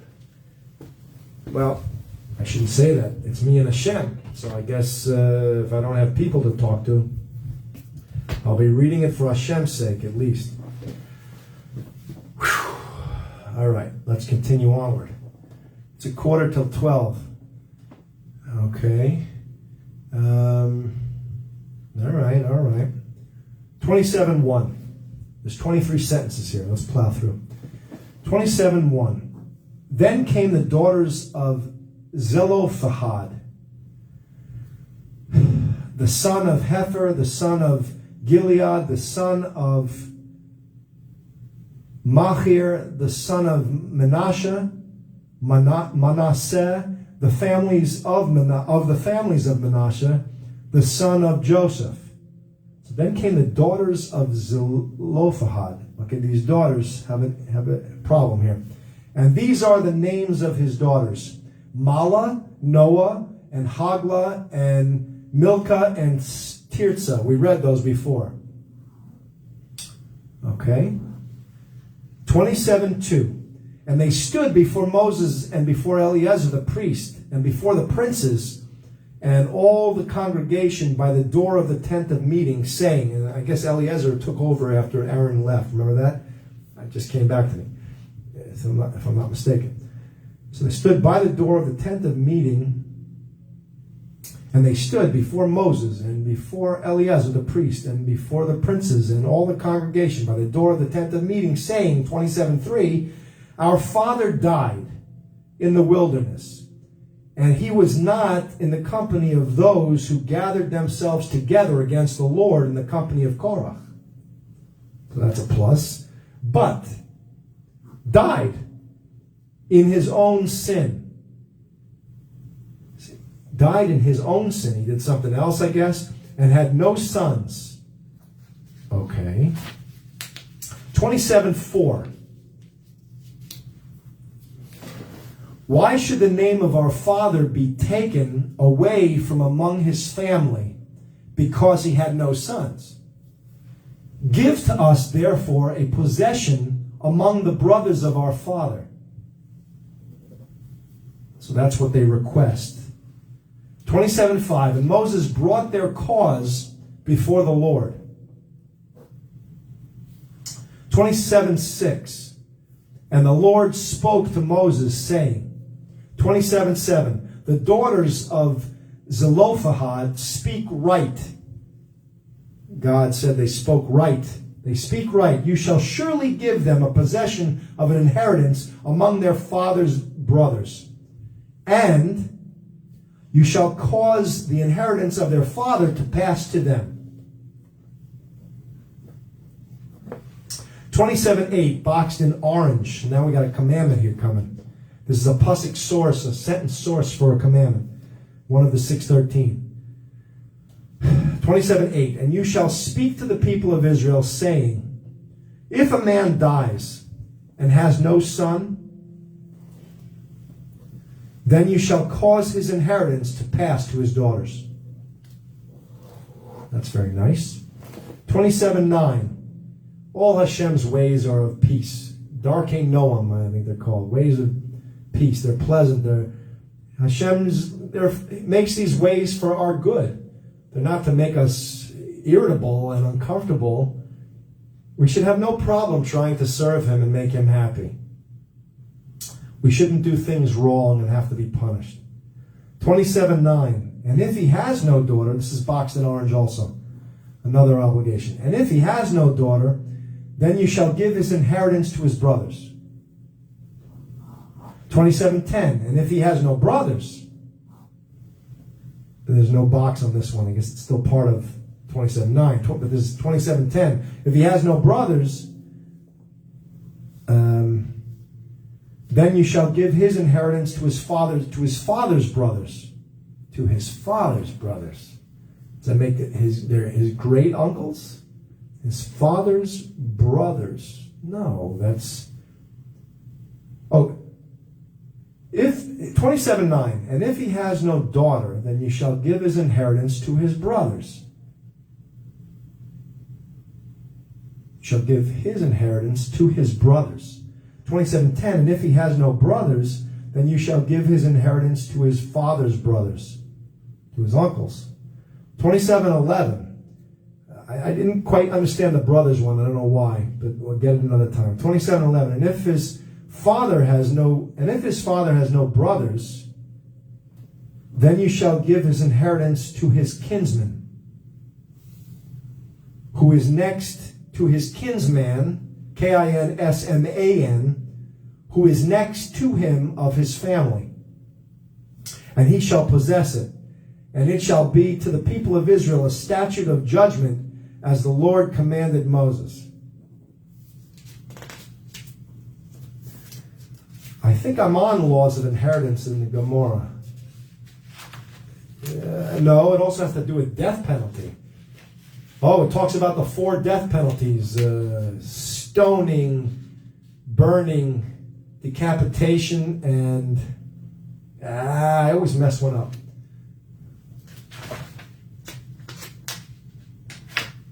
Don't go doing anything. You got to have a court. And it talks about how many judges, 71 judges or 3, or they talked about how it came to 71, it was 70 or something. All kinds of issues, I think, if I'm not mistaken. If I remember correctly. 27:12. But what was I saying? I was saying about, they have two, talks about in the Gemara how there are two places, two grave sites where you bury those who were, now I'm going to mess this up, it grouped the two punishments in two groups of two punishments. Stoning and something, and I guess and beheading and something, or I don't know which ones were which with which. When we get to it, I'll tell you, but interesting how they divided it up and why. Or that's Hashem's business. Why did he do that? I don't know. Or maybe the rabbis did it, or I think it's passed down through the Masorah that Hashem did it, and then the rabbis write it down. 27:12, and the Lord said to Moses, get up into this Mount Abarim. Hold on. Get up into this Mount Abarim and see the land which I have given to the people of Israel. So he wants Moshe to go check out the land from this mountaintop. 27:13, and when you have seen it, you also shall be gathered to your people as Aaron your brother was gathered. So he's telling him to go die up there, I think. Or he's going to die up there. I mean, we're only in the book of Bamidbar. How could this happen yet? Hold on. Okay. All right. 27:14. For you have rebelled, for you rebelled against my commandment in the desert of Zin, Z-I-N, in the strife of the congregation to sanctify me at the water before their eyes, that is the water of Meribah in Kadesh in the wilderness of Zin. Boy, Hashem's really given all these details so he knows specifically where he messed up.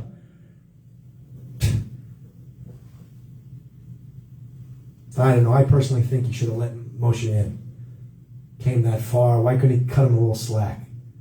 Why do you have to let him not go in? Although maybe he'll get more reward, Moshe, because he did the whole job, saw it through to the end, but just didn't get the pleasure, didn't get any hana, any pleasure of bringing them into the land. 27:15, and Moses spoke to the Lord, saying, 27:16, let the Lord, the God of the spirits of all flesh, set a man over the congregation. 27:17, who may go out before them, and who may go in before them, and who may lead them out, and who may bring them in. Well, he cares about the people so much. Even though he's not going to get to go in, he's caring about the people. Please, Hashem, set someone in my place or something. That the congregation of the Lord be not as sheep which have no shepherd. Wow. That's a caring leader. All right, so I'm not allowed, I can't go in. You're telling me, Hashem, I can't go in the land. Well, so I want my people to be able to get in there and have everything be well with them. So please appoint someone to be there before them and after them and over them. Over, before, go in, help them with their ins and outs. And that so the people should not be like sheep without a shepherd. It's probably a famous sentence right there. All right, 27:18. And the Lord said to Moses,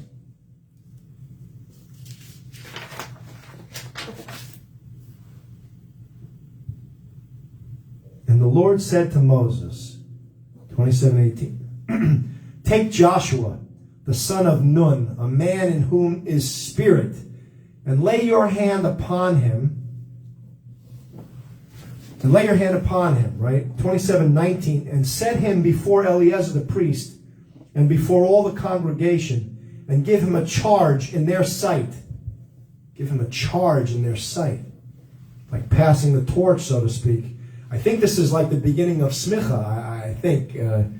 Ordination or something. It has what to do with something like this. I think the source is in here somewhere. 27:20, and you shall put some of your honor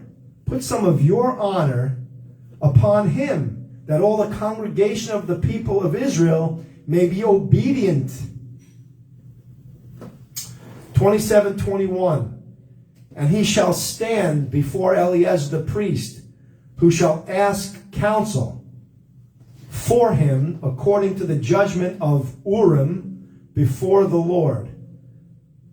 At his word shall they go out, and at his word they shall come in, both he and all the people of Israel, with him all the congregation.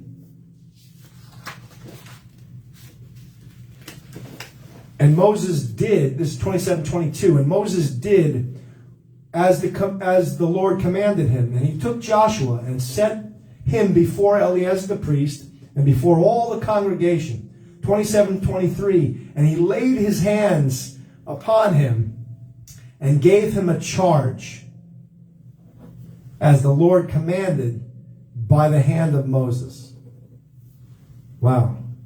It's like saying to your kids, all right, I'm going out for the weekend with your mother, and my oldest son is going to be in charge of everything here. You listen to him and be obedient, because he's in charge of everybody.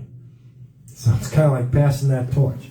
All right, we're on 28. Chapter 28, we have 31 sentences. And then chapter 29 is 39 sentences. Let me take a little break for a second. Hold on. I'm going to stretch myself. Oh, boy. Whew. Thank you, guys.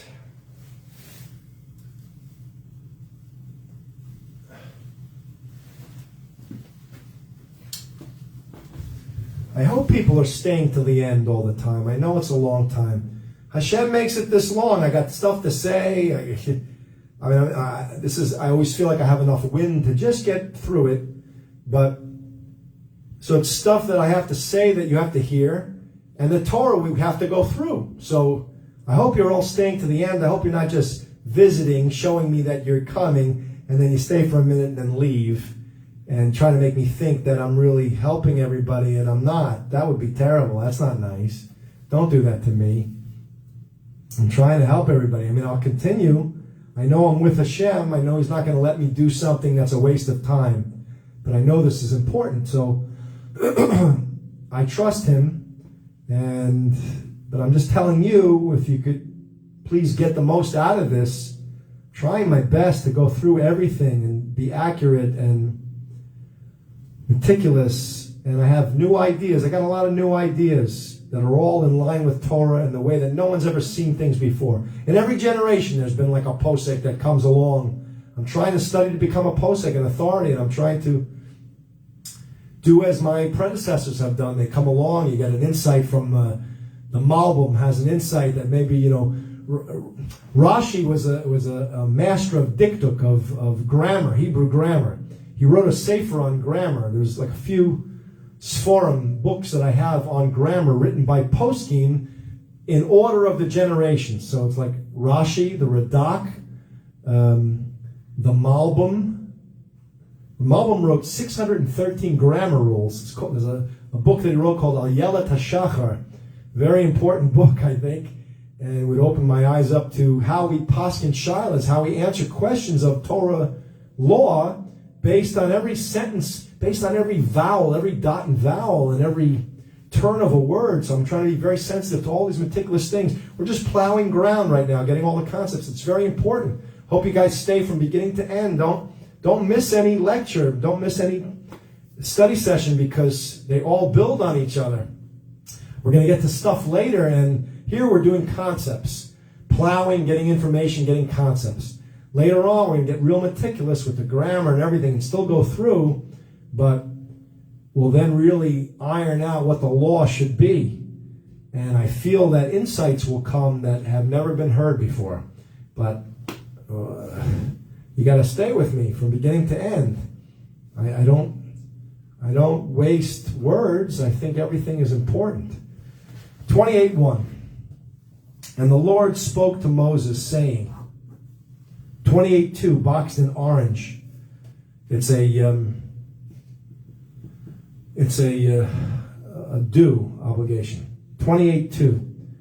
Command the people of Israel and say to them, my offering and my bread from my sacrifices made by fire for a sweet savor to me shall you observe to offer to me in their due season.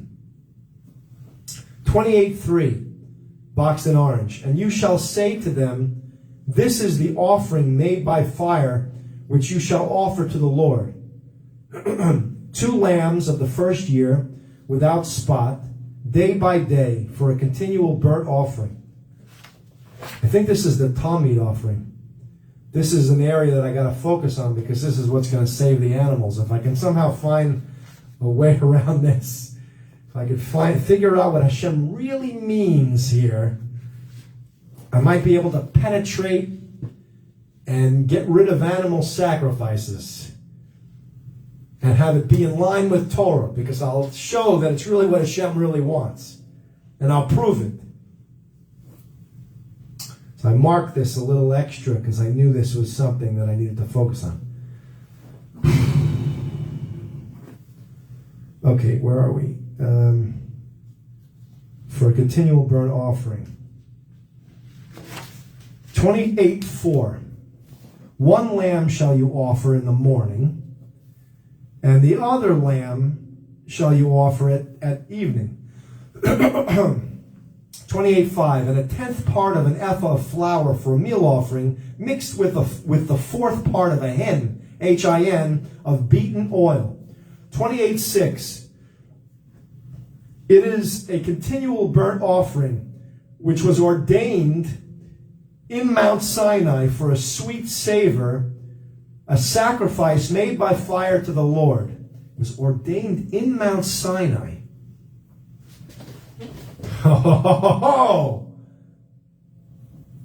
Why is it ordained there and not before? And maybe what I said before is that maybe it bothered Hashem all that time. He never wanted us to kill animals. And here maybe he grinned and bared it. He bent his will toward man's will because he saw so many of us were barbaric and we were uncivilized. So he didn't want us to defame him or mar his great name by eating animals. So he made it part of the law and even required it of us, and then told us what not to do and stipulated this, that, and that. If you're going to do it, so don't do it this way and that way, blah, blah, blah, blah, blah. But really he didn't want it in the first place. And yet he says it right here at Mount Sinai. 28:6. It is a continual burnt offering. See how to find these little nuances? You got to be sensitive to all these details. Now I just got to gather proof to back it up. 28:6. It is a continual burnt offering, which was ordained in Mount Sinai for a sweet savor, a sacrifice made by fire to the Lord. 28:7. And the drink offering of it shall be the 4th part of a hin for 1 lamb. In the holy place shall you cause the strong wine to be poured to the Lord for a drink offering. 28:8. And the other lamb shall you offer at evening as the meal offering of the morning. And the other lamb shall you offer at evening as the meal offering of the morning. And as the drink offering of it, you shall offer it a sacrifice made by fire of a sweet savor to the Lord. Okay.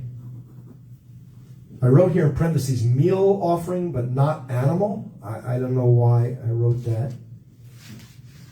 Meal offering. I also have a question.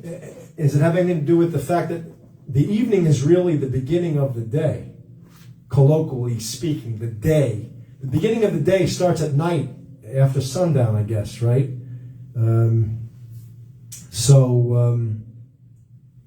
And then the day is really the beginning of the night. I'm not saying it right, I'm tired. But I thought maybe something's in there about that and why it's worded like that, but I don't know. Okay, let's continue.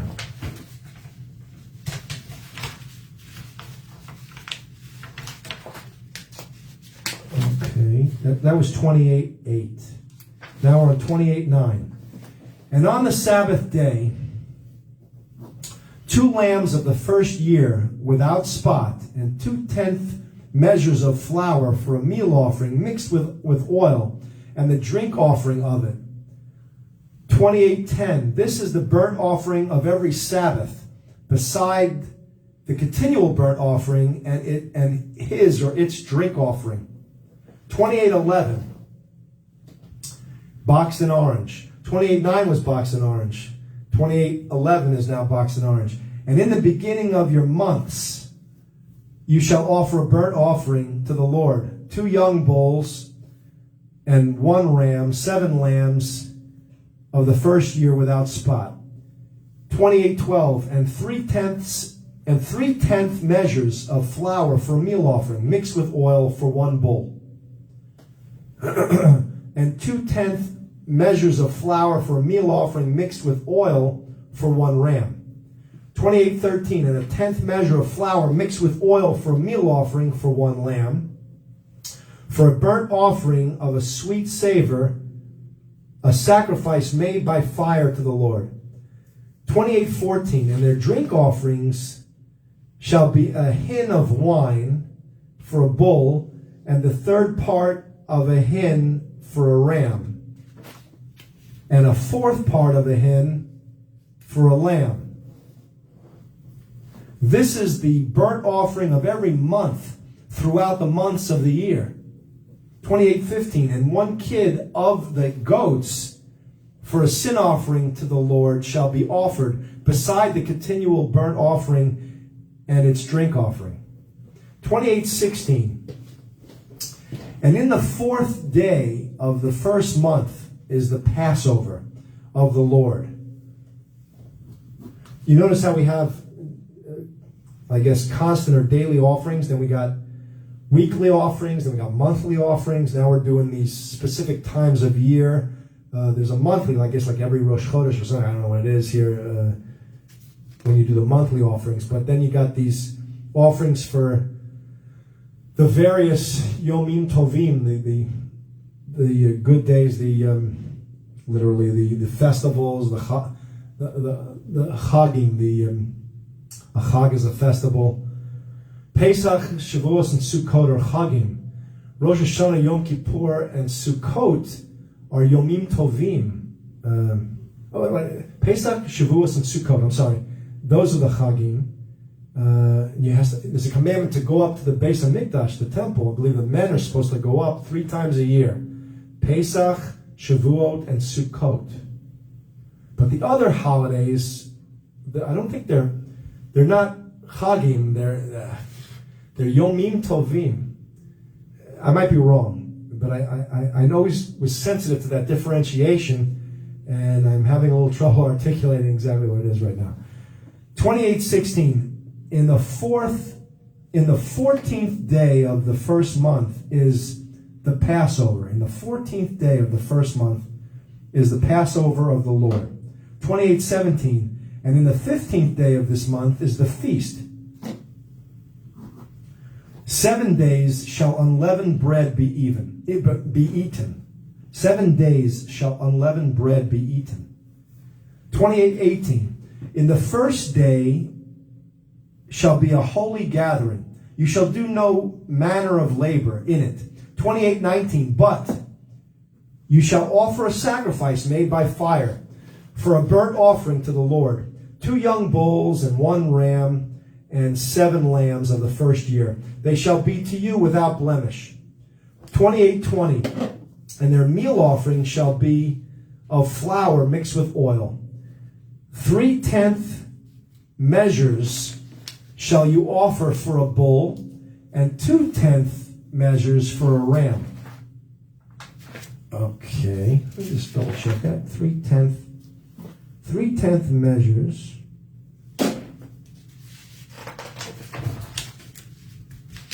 shall you offer for a bull. guess a bull is bigger, right? And 2/10 measures for a ram. 28:21, a tenth measure shall you offer for every lamb for the 7 lambs, for the 7 lambs. 28:22, and 1 goat for a sin offering to make an atonement for you. 28:23, you shall offer these beside the burnt offering in the morning, which is for a continual burnt offering. 28:24, after this ordinance you shall offer daily. I just had a thought, again, just to reiterate, it sounds to me like Hashem is making animal sacrifices a way of serving him. So now he's removing it from our desires to be barbaric and uncivilized, and he's now elevating it to make him happy and to serve him and to help us fulfill the purpose for which he created us, of earning the life of the next world. So he's elevated that barbaric action by now commanding us to do it as a mitzvah, as an obligation fulfilling action. At least that's how I'm seeing it thus far. Okay, 28:24. Excuse me. You're not supposed to spit after you study Torah. I had something in my mouth. That's not a good thing. It's like it's against Torah. It's like making you look like you're spitting on the Torah. I heard something tell of that once before. And if you touch body parts that are supposedly unclean, wipe it on your pant leg or on a rag or something. I actually have a towel right here because I was wet. We came in from the rain. I came from the rain.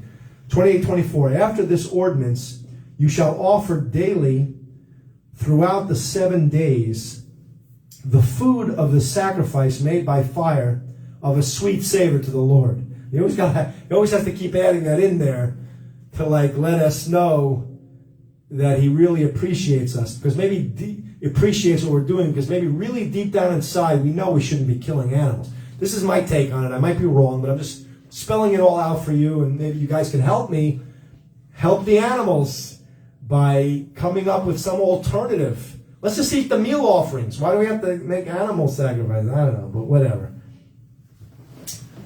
Or maybe I should make the case that animal sacrifices are medically improper. They cause medical problems. Maybe if I could prove that eating animals causes diseases in the body. There's a doctor that once said dis-ease, which is really disease. But whatever, he was making another point on it. But maybe I could go that route. Animals cause disease? Let's try that. From a sweet savor to the Lord. 28:24. After this ordinance you shall offer daily. That's why I need you guys to study with me, because maybe you'll come up with some idea. You put it in the comment section or call it to my attention in private. Maybe you'll come up with an insight that could save the animals or something. We're saving lives here. We're helping Hashem's creations. I need you. Don't just come for a minute and leave and just to show me and make the number go up. I don't want that kind of stuff. I mean, it's better than nothing. I guess I'll take it if that's all you can give, but I prefer you stay the whole time. Stay with me the whole time. I know it's a couple hours, 3 hours maybe, or more. We started a little late today. I'm sorry I was late. Hashem made me late. I'm not going to blame myself. I tried so hard. But things came about and I had to do stuff that had to get finished before I got here.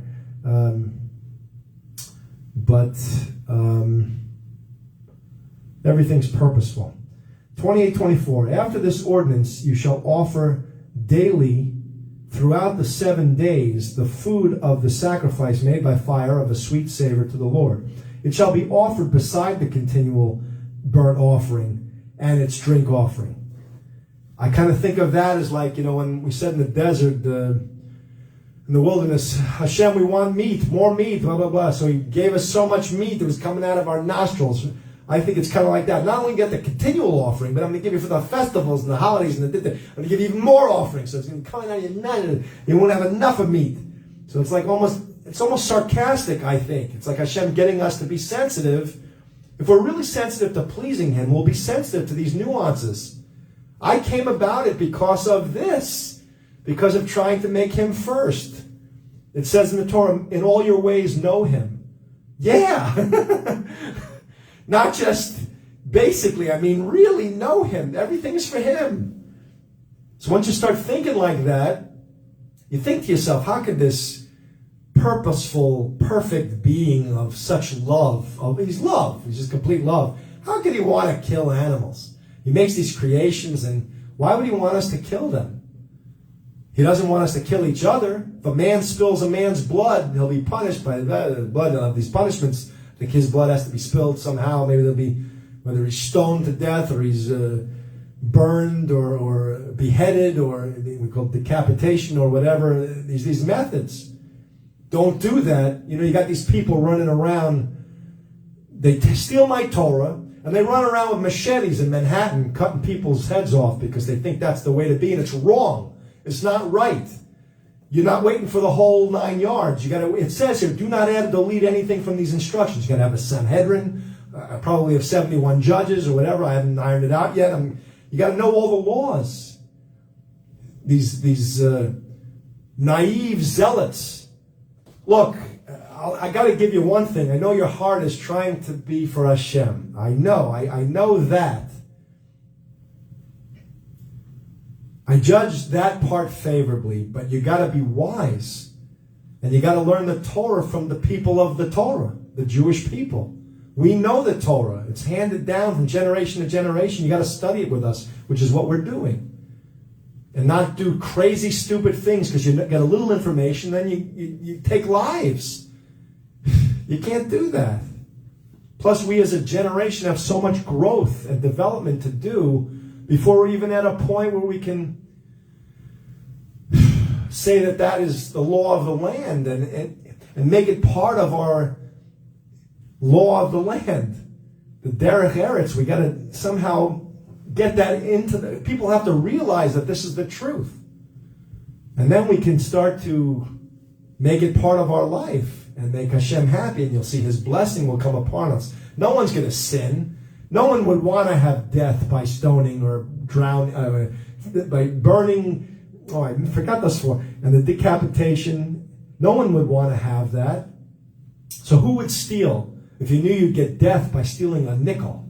No one would do it. What a beautiful society that would be. No stealing? Wow. That's heavy. I had another insight. The only reason why anything is permitted or forbidden is because our Creator says it's permitted or forbidden. You don't make your own laws. You make your own laws based on what our Creator says the laws should be. Based on His laws, that's how we create man-made laws that help fulfill God's laws. There are levels of law. There's Deraisa, that which is written in the Torah explicitly. You've got Derabanans, laws that the rabbis, wise men, make as fences so that we don't come to violate the main laws of the Torah, the Deraisas. Then you got Minhagim, the community customs. Each Jewish community in every place in the world has customs. Gentile communities will probably have customs too. Minhagim for the Gentiles. Get a bunch of Gentiles that are fulfilling the 7 laws of Noah, and then create minhagim that best serve Hashem, I guess. It seems logical to me. I'll have to ask my Rav, but it seems right. And then you've got eitzes. The rabbis give advice on what they think the best point of action is. And here I'm a self-appointed rabbi. I'm giving you advice. Don't be in a building with a swimming pool if you want to study Torah, or stay away from it. Or have just women swim on one day and men swim on another. There's ways around things, but build a fence, build a wall. What do you call it? Encase it. Make a fence that's high, no one can see in. You still got the sun, but it's a big high fence. No one can look at you. You got all the women swimming together, then you got all the men on another end. They trade off hours or something. 3 hours for the men, 3 hours for the women. I don't know. You figure it out. But so I gave you an eitzah. It's probably best not to live in circumstances like that that's going to pull you away from our Creator's instructions, because you have desires. Forget your desires and please our Creator. Let's continue. 28:25, and on the seventh day you shall have a holy gathering. You shall do no labor. 28:26, boxed in orange. Also, in the day of the first fruits, when you bring a new meal offering to the Lord in your feast of weeks, you shall have a holy gathering.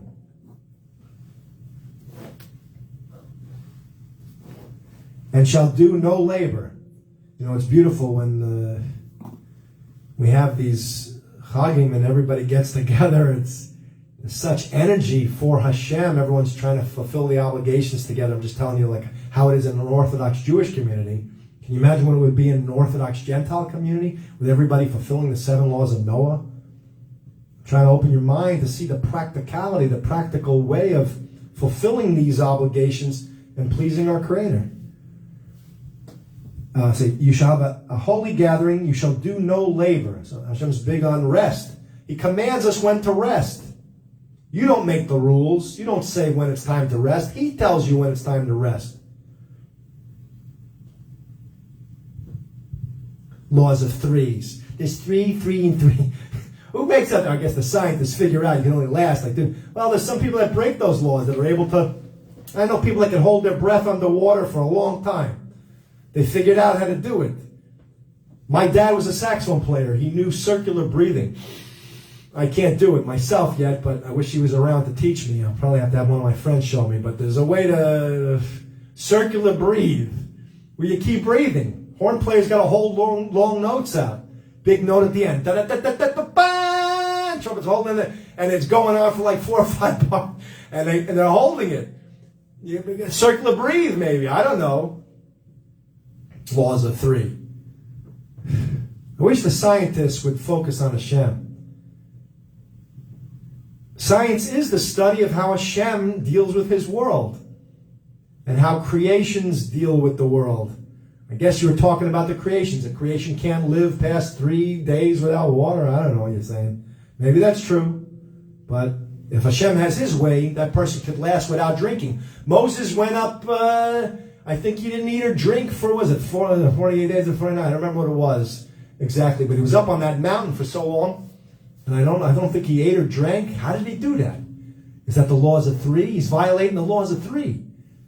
Whatever it is. Fact check me. Hashem can do whatever he wants. He can break the laws of 3 if there is such a thing. You shall do no labor. 28:27. But 28:27. You shall offer the burnt offering, oh boy, for a sweet savor to the Lord. Pressed for time. We're pressed for time. But you shall offer the burnt offering for a sweet savor to the Lord. 2 young bulls, 1 ram, 7 lambs of the first year. 28:28. And their meal offering of flour mixed with oil, 3/10 measures for 1 bull, 2/10 measures for 1 ram. Okay. 28:29. 1/10 measure for 1 lamb for the 7 lambs. 28:30. And 1 kid of the goats to make an atonement for you. To make an atonement for you. Okay. 28:30. 28:31. You shall offer them beside the continual burnt offering and its meal offering. They shall be to you without blemish, and their drink offerings. Okay, we're on chapter 29. 39 sentences and then 1 pasuk. So I guess a total of 40 pasukim, 40 sentences, and we're done. I'll try to finish us in 15 minutes, God willing. me. Losing my voice. 29:1, boxed in orange. Okay, I think we're on yearly offerings continued here. That's what I wrote on the side. Okay, 29:1. And in the 7th month, on the first day of the month, you shall have an holy gathering. You shall do no labor. It is a day of blowing the horn for you. It is a day of blowing the horn for you. I guess that's the shofar, right? I think. 29:2. And you shall offer a burnt offering for a sweet savor to the Lord. 1 young bull, 1 ram, and 7 lambs of the first year without blemish. 29:3. and their meal offering shall be of flour mixed with oil, 3/10 measure, 3/10 measures for a bull, and 2/10 measures for a ram. 29:4, and 1/10 measure for one lamb for the 7 lambs. And 1/10 measure, that's 29:4, and 1/10 measure for one lamb for the 7 lambs. 29:5, and 1 kid of the he goats. 29:5, and 1 kid of the goats for a sin offering to make an atonement for you. 29:6, my dad always taught me, do things slowly so you don't make mistakes, and then you don't have to keep repeating yourself. I could hear my dad saying it into my ear right now. Read slowly, Larry. You're reading too fast. You'll make mistakes. Only take things when you can play them at the fastest possible tempo you can play them. Take things slowly. You got to build slowly. Before you can play something fast, you got to play it slowly. 29:6. Make an atonement. Beside the burnt offering of the month and its meal offering, and the daily burnt offering and its meal offering, and their drink offerings according to their ordinance for a sweet savor, a sacrifice made by fire to the Lord. 29:7, and you shall have on the 10th day of this 7th month a holy gathering, and you shall afflict your souls. Remember the other day I had a fast day. I had to afflict myself. It's the same thing here. I kind of think I know what we're talking about here, but it's not saying yet. All right. What is this?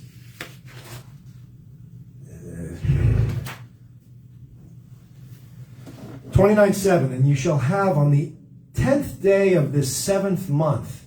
Is that Yom Kippur? What am I thinking of? The 10th day of the 7th month. A holy gathering, and you shall afflict your souls. Is Tishrei the first month, or is Nisan the first month? And counting from there, and I don't know. I'm too tired to even compute it right now.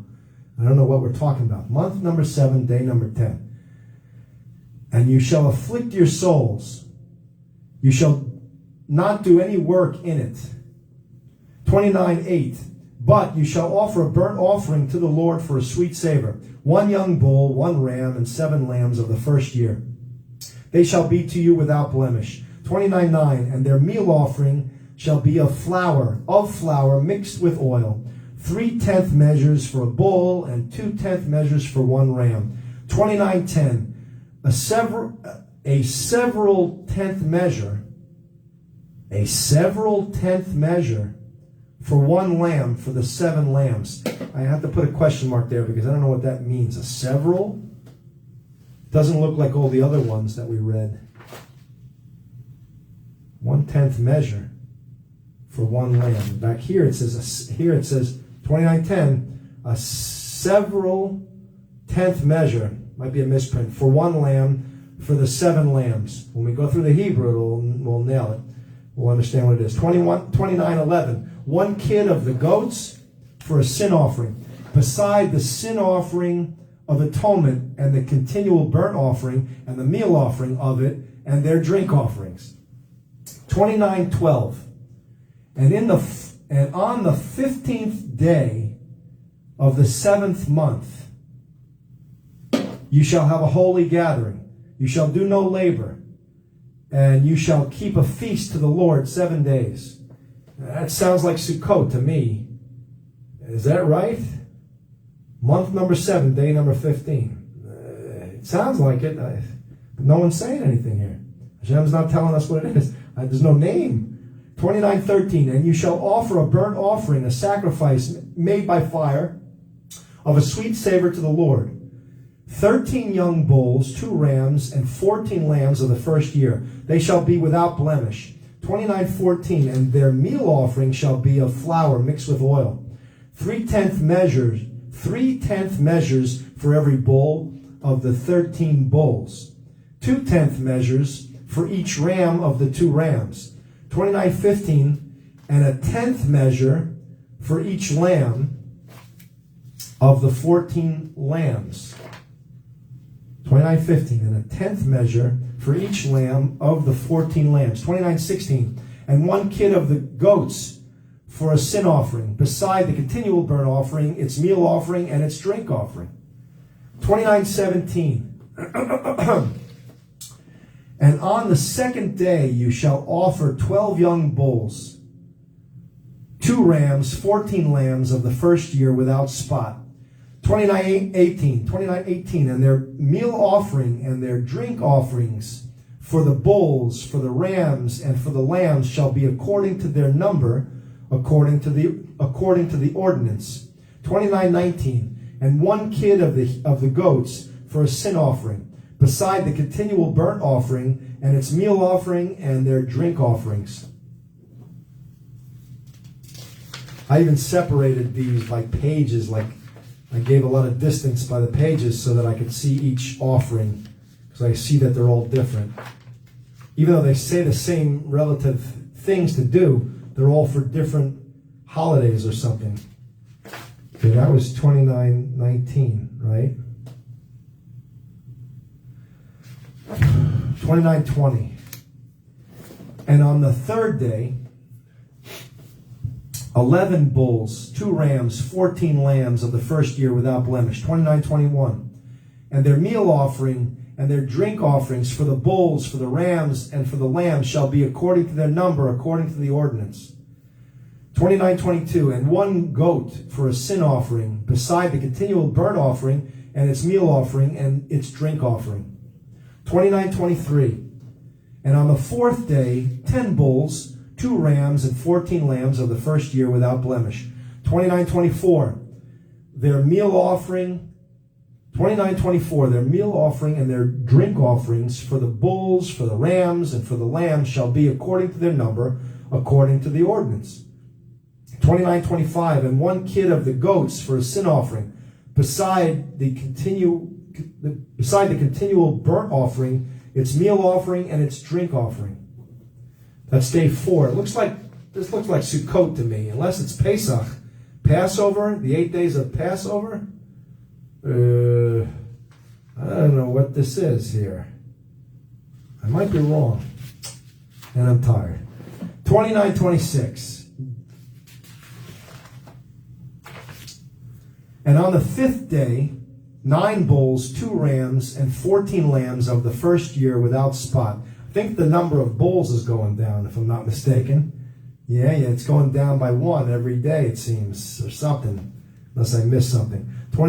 Without spot. 29:26. And on the 5th day, 9 bulls, 2 rams, and 14 lambs of the first year without spot.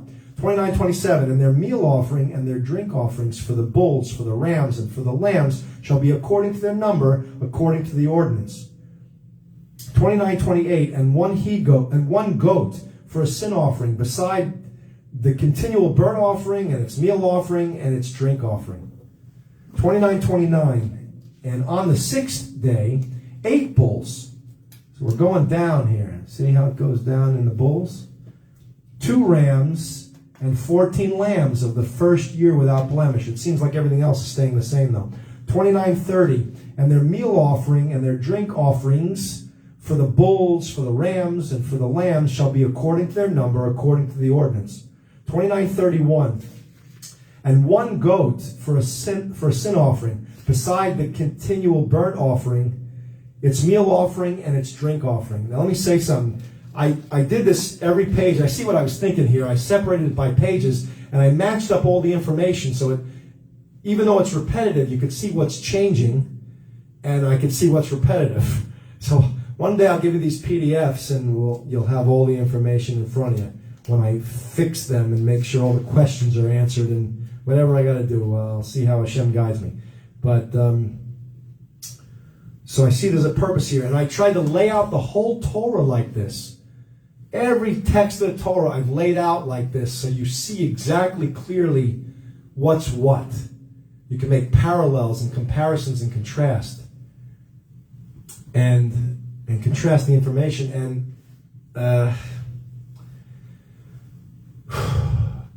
this helps. I see and I notice. When I'm going through the Gemara, I look back at all the Gemara that I've studied and organized, and I go, wow, this is so beautiful. You can see everything and pinpoint exactly where you have to go to. I don't know why no one's ever done it like this before. I don't know if anyone's ever done it like this before. I know we have programs that you can find every pasuk and every topic and every pasuk in this whole Torah, but this is different. I'm organizing it as a posek would. I'm trying to organizing it systematically so I could. My job, my goal is to try to paskin shilas, to answer questions, to know how to tell what the law should be in every situation, in every circumstance. So I ironed it out like this, and it works, and it's good. Let's continue. I take no credit for it. It's all Hashem. He taught me how to do this. How? I don't know. From whom? I don't know. A mix of people giving me thoughts. I don't know what he does. All his little ways of teaching. 29:32. And on the seventh day, 7 bulls, 2 rams, and 14 lambs of the first year without blemish. 29:33. And their meal offering and their drink offerings for the bulls, for the rams, and for the lambs shall be according to their number, according to the ordinance. 29:34. And 1 goat for a sin offering, beside the continual burnt offering, its meal offering, and its drink offering. Sometimes it says drink offerings, and sometimes it's sometimes plural and sometimes singular, if I'm not mistaken. Although maybe not in these spots. Here it seems like it's always singular.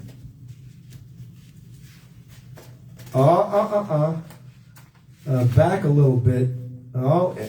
Maybe here with the days, like we're on day 7. But before that, go back to like Pasuk 29:11, and it says in plural, but I don't know why. But bear that in mind. I'm just making a mental note of it. Okay, we are on 29:35. We're almost done. Hold on, guys. Stay with me. 29:35. On the 8th day, you shall have a solemn assembly, a solemn assembly. You shall do no labor in it. You shall do no labor in it. 29:36. But you shall offer a burnt offering, a sacrifice made by fire of a sweet savor to the Lord. 1 bull, 1 ram, 7 lambs of the first year without blemish.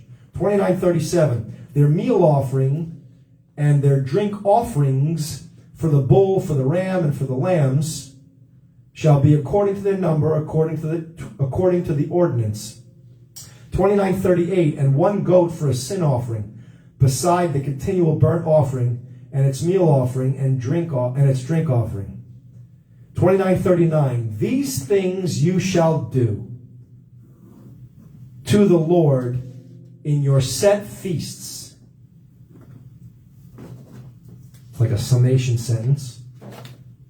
Beside your vows and your free will offerings, for your burnt offerings and for your meal offerings and for your drink offerings and for your peace offerings. That's the end of chapter 29.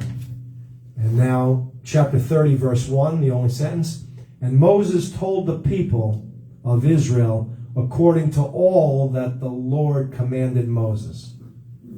And that's the end of that parasha. Next week we'll do 9 and 10. Sidrot 9 and 10. Matos and Maseh. Tribes and journeys of. This is Pinchas we just finished. Let me just catch my breath. Check it off. Okay.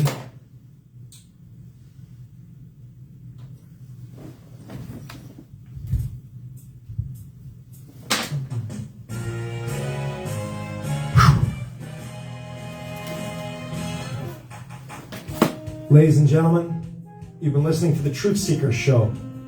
It's painful to know truth sometimes. You gotta grin and bear to get that truth, man. It's a show that's specifically designed to fulfill the purpose of life properly by giving information, motivation, pleasure, and healing. I've been your very humble host for the evening, Rabbi Eliezer Karp, self-appointed rabbi. Take no credit for anything. I'm just trying to help. I've given you the whole truth and nothing but the truth as well as I know it, with the purpose and intention of pleasing our Creator in this generation by fulfilling the purpose for which He created us once and for all. See how I ended that right on time, thank God. Everything. All right, look. My last message to you, my dear colleagues, don't give up hope. You that are in Surfside, you families of the Surfsidean victims of this terrible tragedy, do not give up hope, please. Hang in there. You got workers that are working so hard for you. They're not giving up hope. Again, pump them with praise. Give them, point out every good thing they do. Tell them how much you love them and how much you appreciate it, because they're helping. They're doing the best they can. This was a terrible tragedy. Let's turn it, though, into some way of serving our Creator better. Let's not suffer it. Let's use it to elevate our service to our Creator and to please Him even more than we did the day before. I know that might be a lot to ask, or I hope it's not improper to say such a thing. I'm not trying to be those friends of Job or the people around him who said something. I feel your pain. I know what you're going through. I know this tragic feeling you're feeling, and I had other things I could say too about death, but don't be afraid for your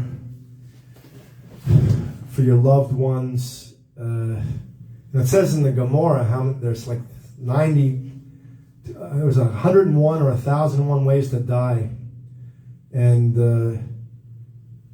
you want to do. I know the feeling. You want to do something to help them, to protect them, to help them. So save their lives. Try to get in that mound of rubble and try to find them.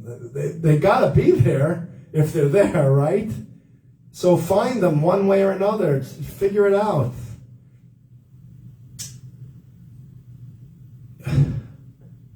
Again, someone mentioned maybe they went on vacation. They're not paying attention to the news. Or how could they not pay attention? The whole world knows about it. You'd think they'd call in and say, "Hey, we were supposed to be there, but we're not," or we went away. That's always possible. I heard they don't even know if the count is accurate. 150, 149 people that they still don't know if they're there. Maybe the count is wrong. Maybe it's less. You don't know. Maybe there's a little error there. Whatever. I guess these are incidental factors, but point is someone's missing their loved one, and that's the main point. So we're looking for them. They're trying to find them. Don't give up hope, and don't feel horrific feelings.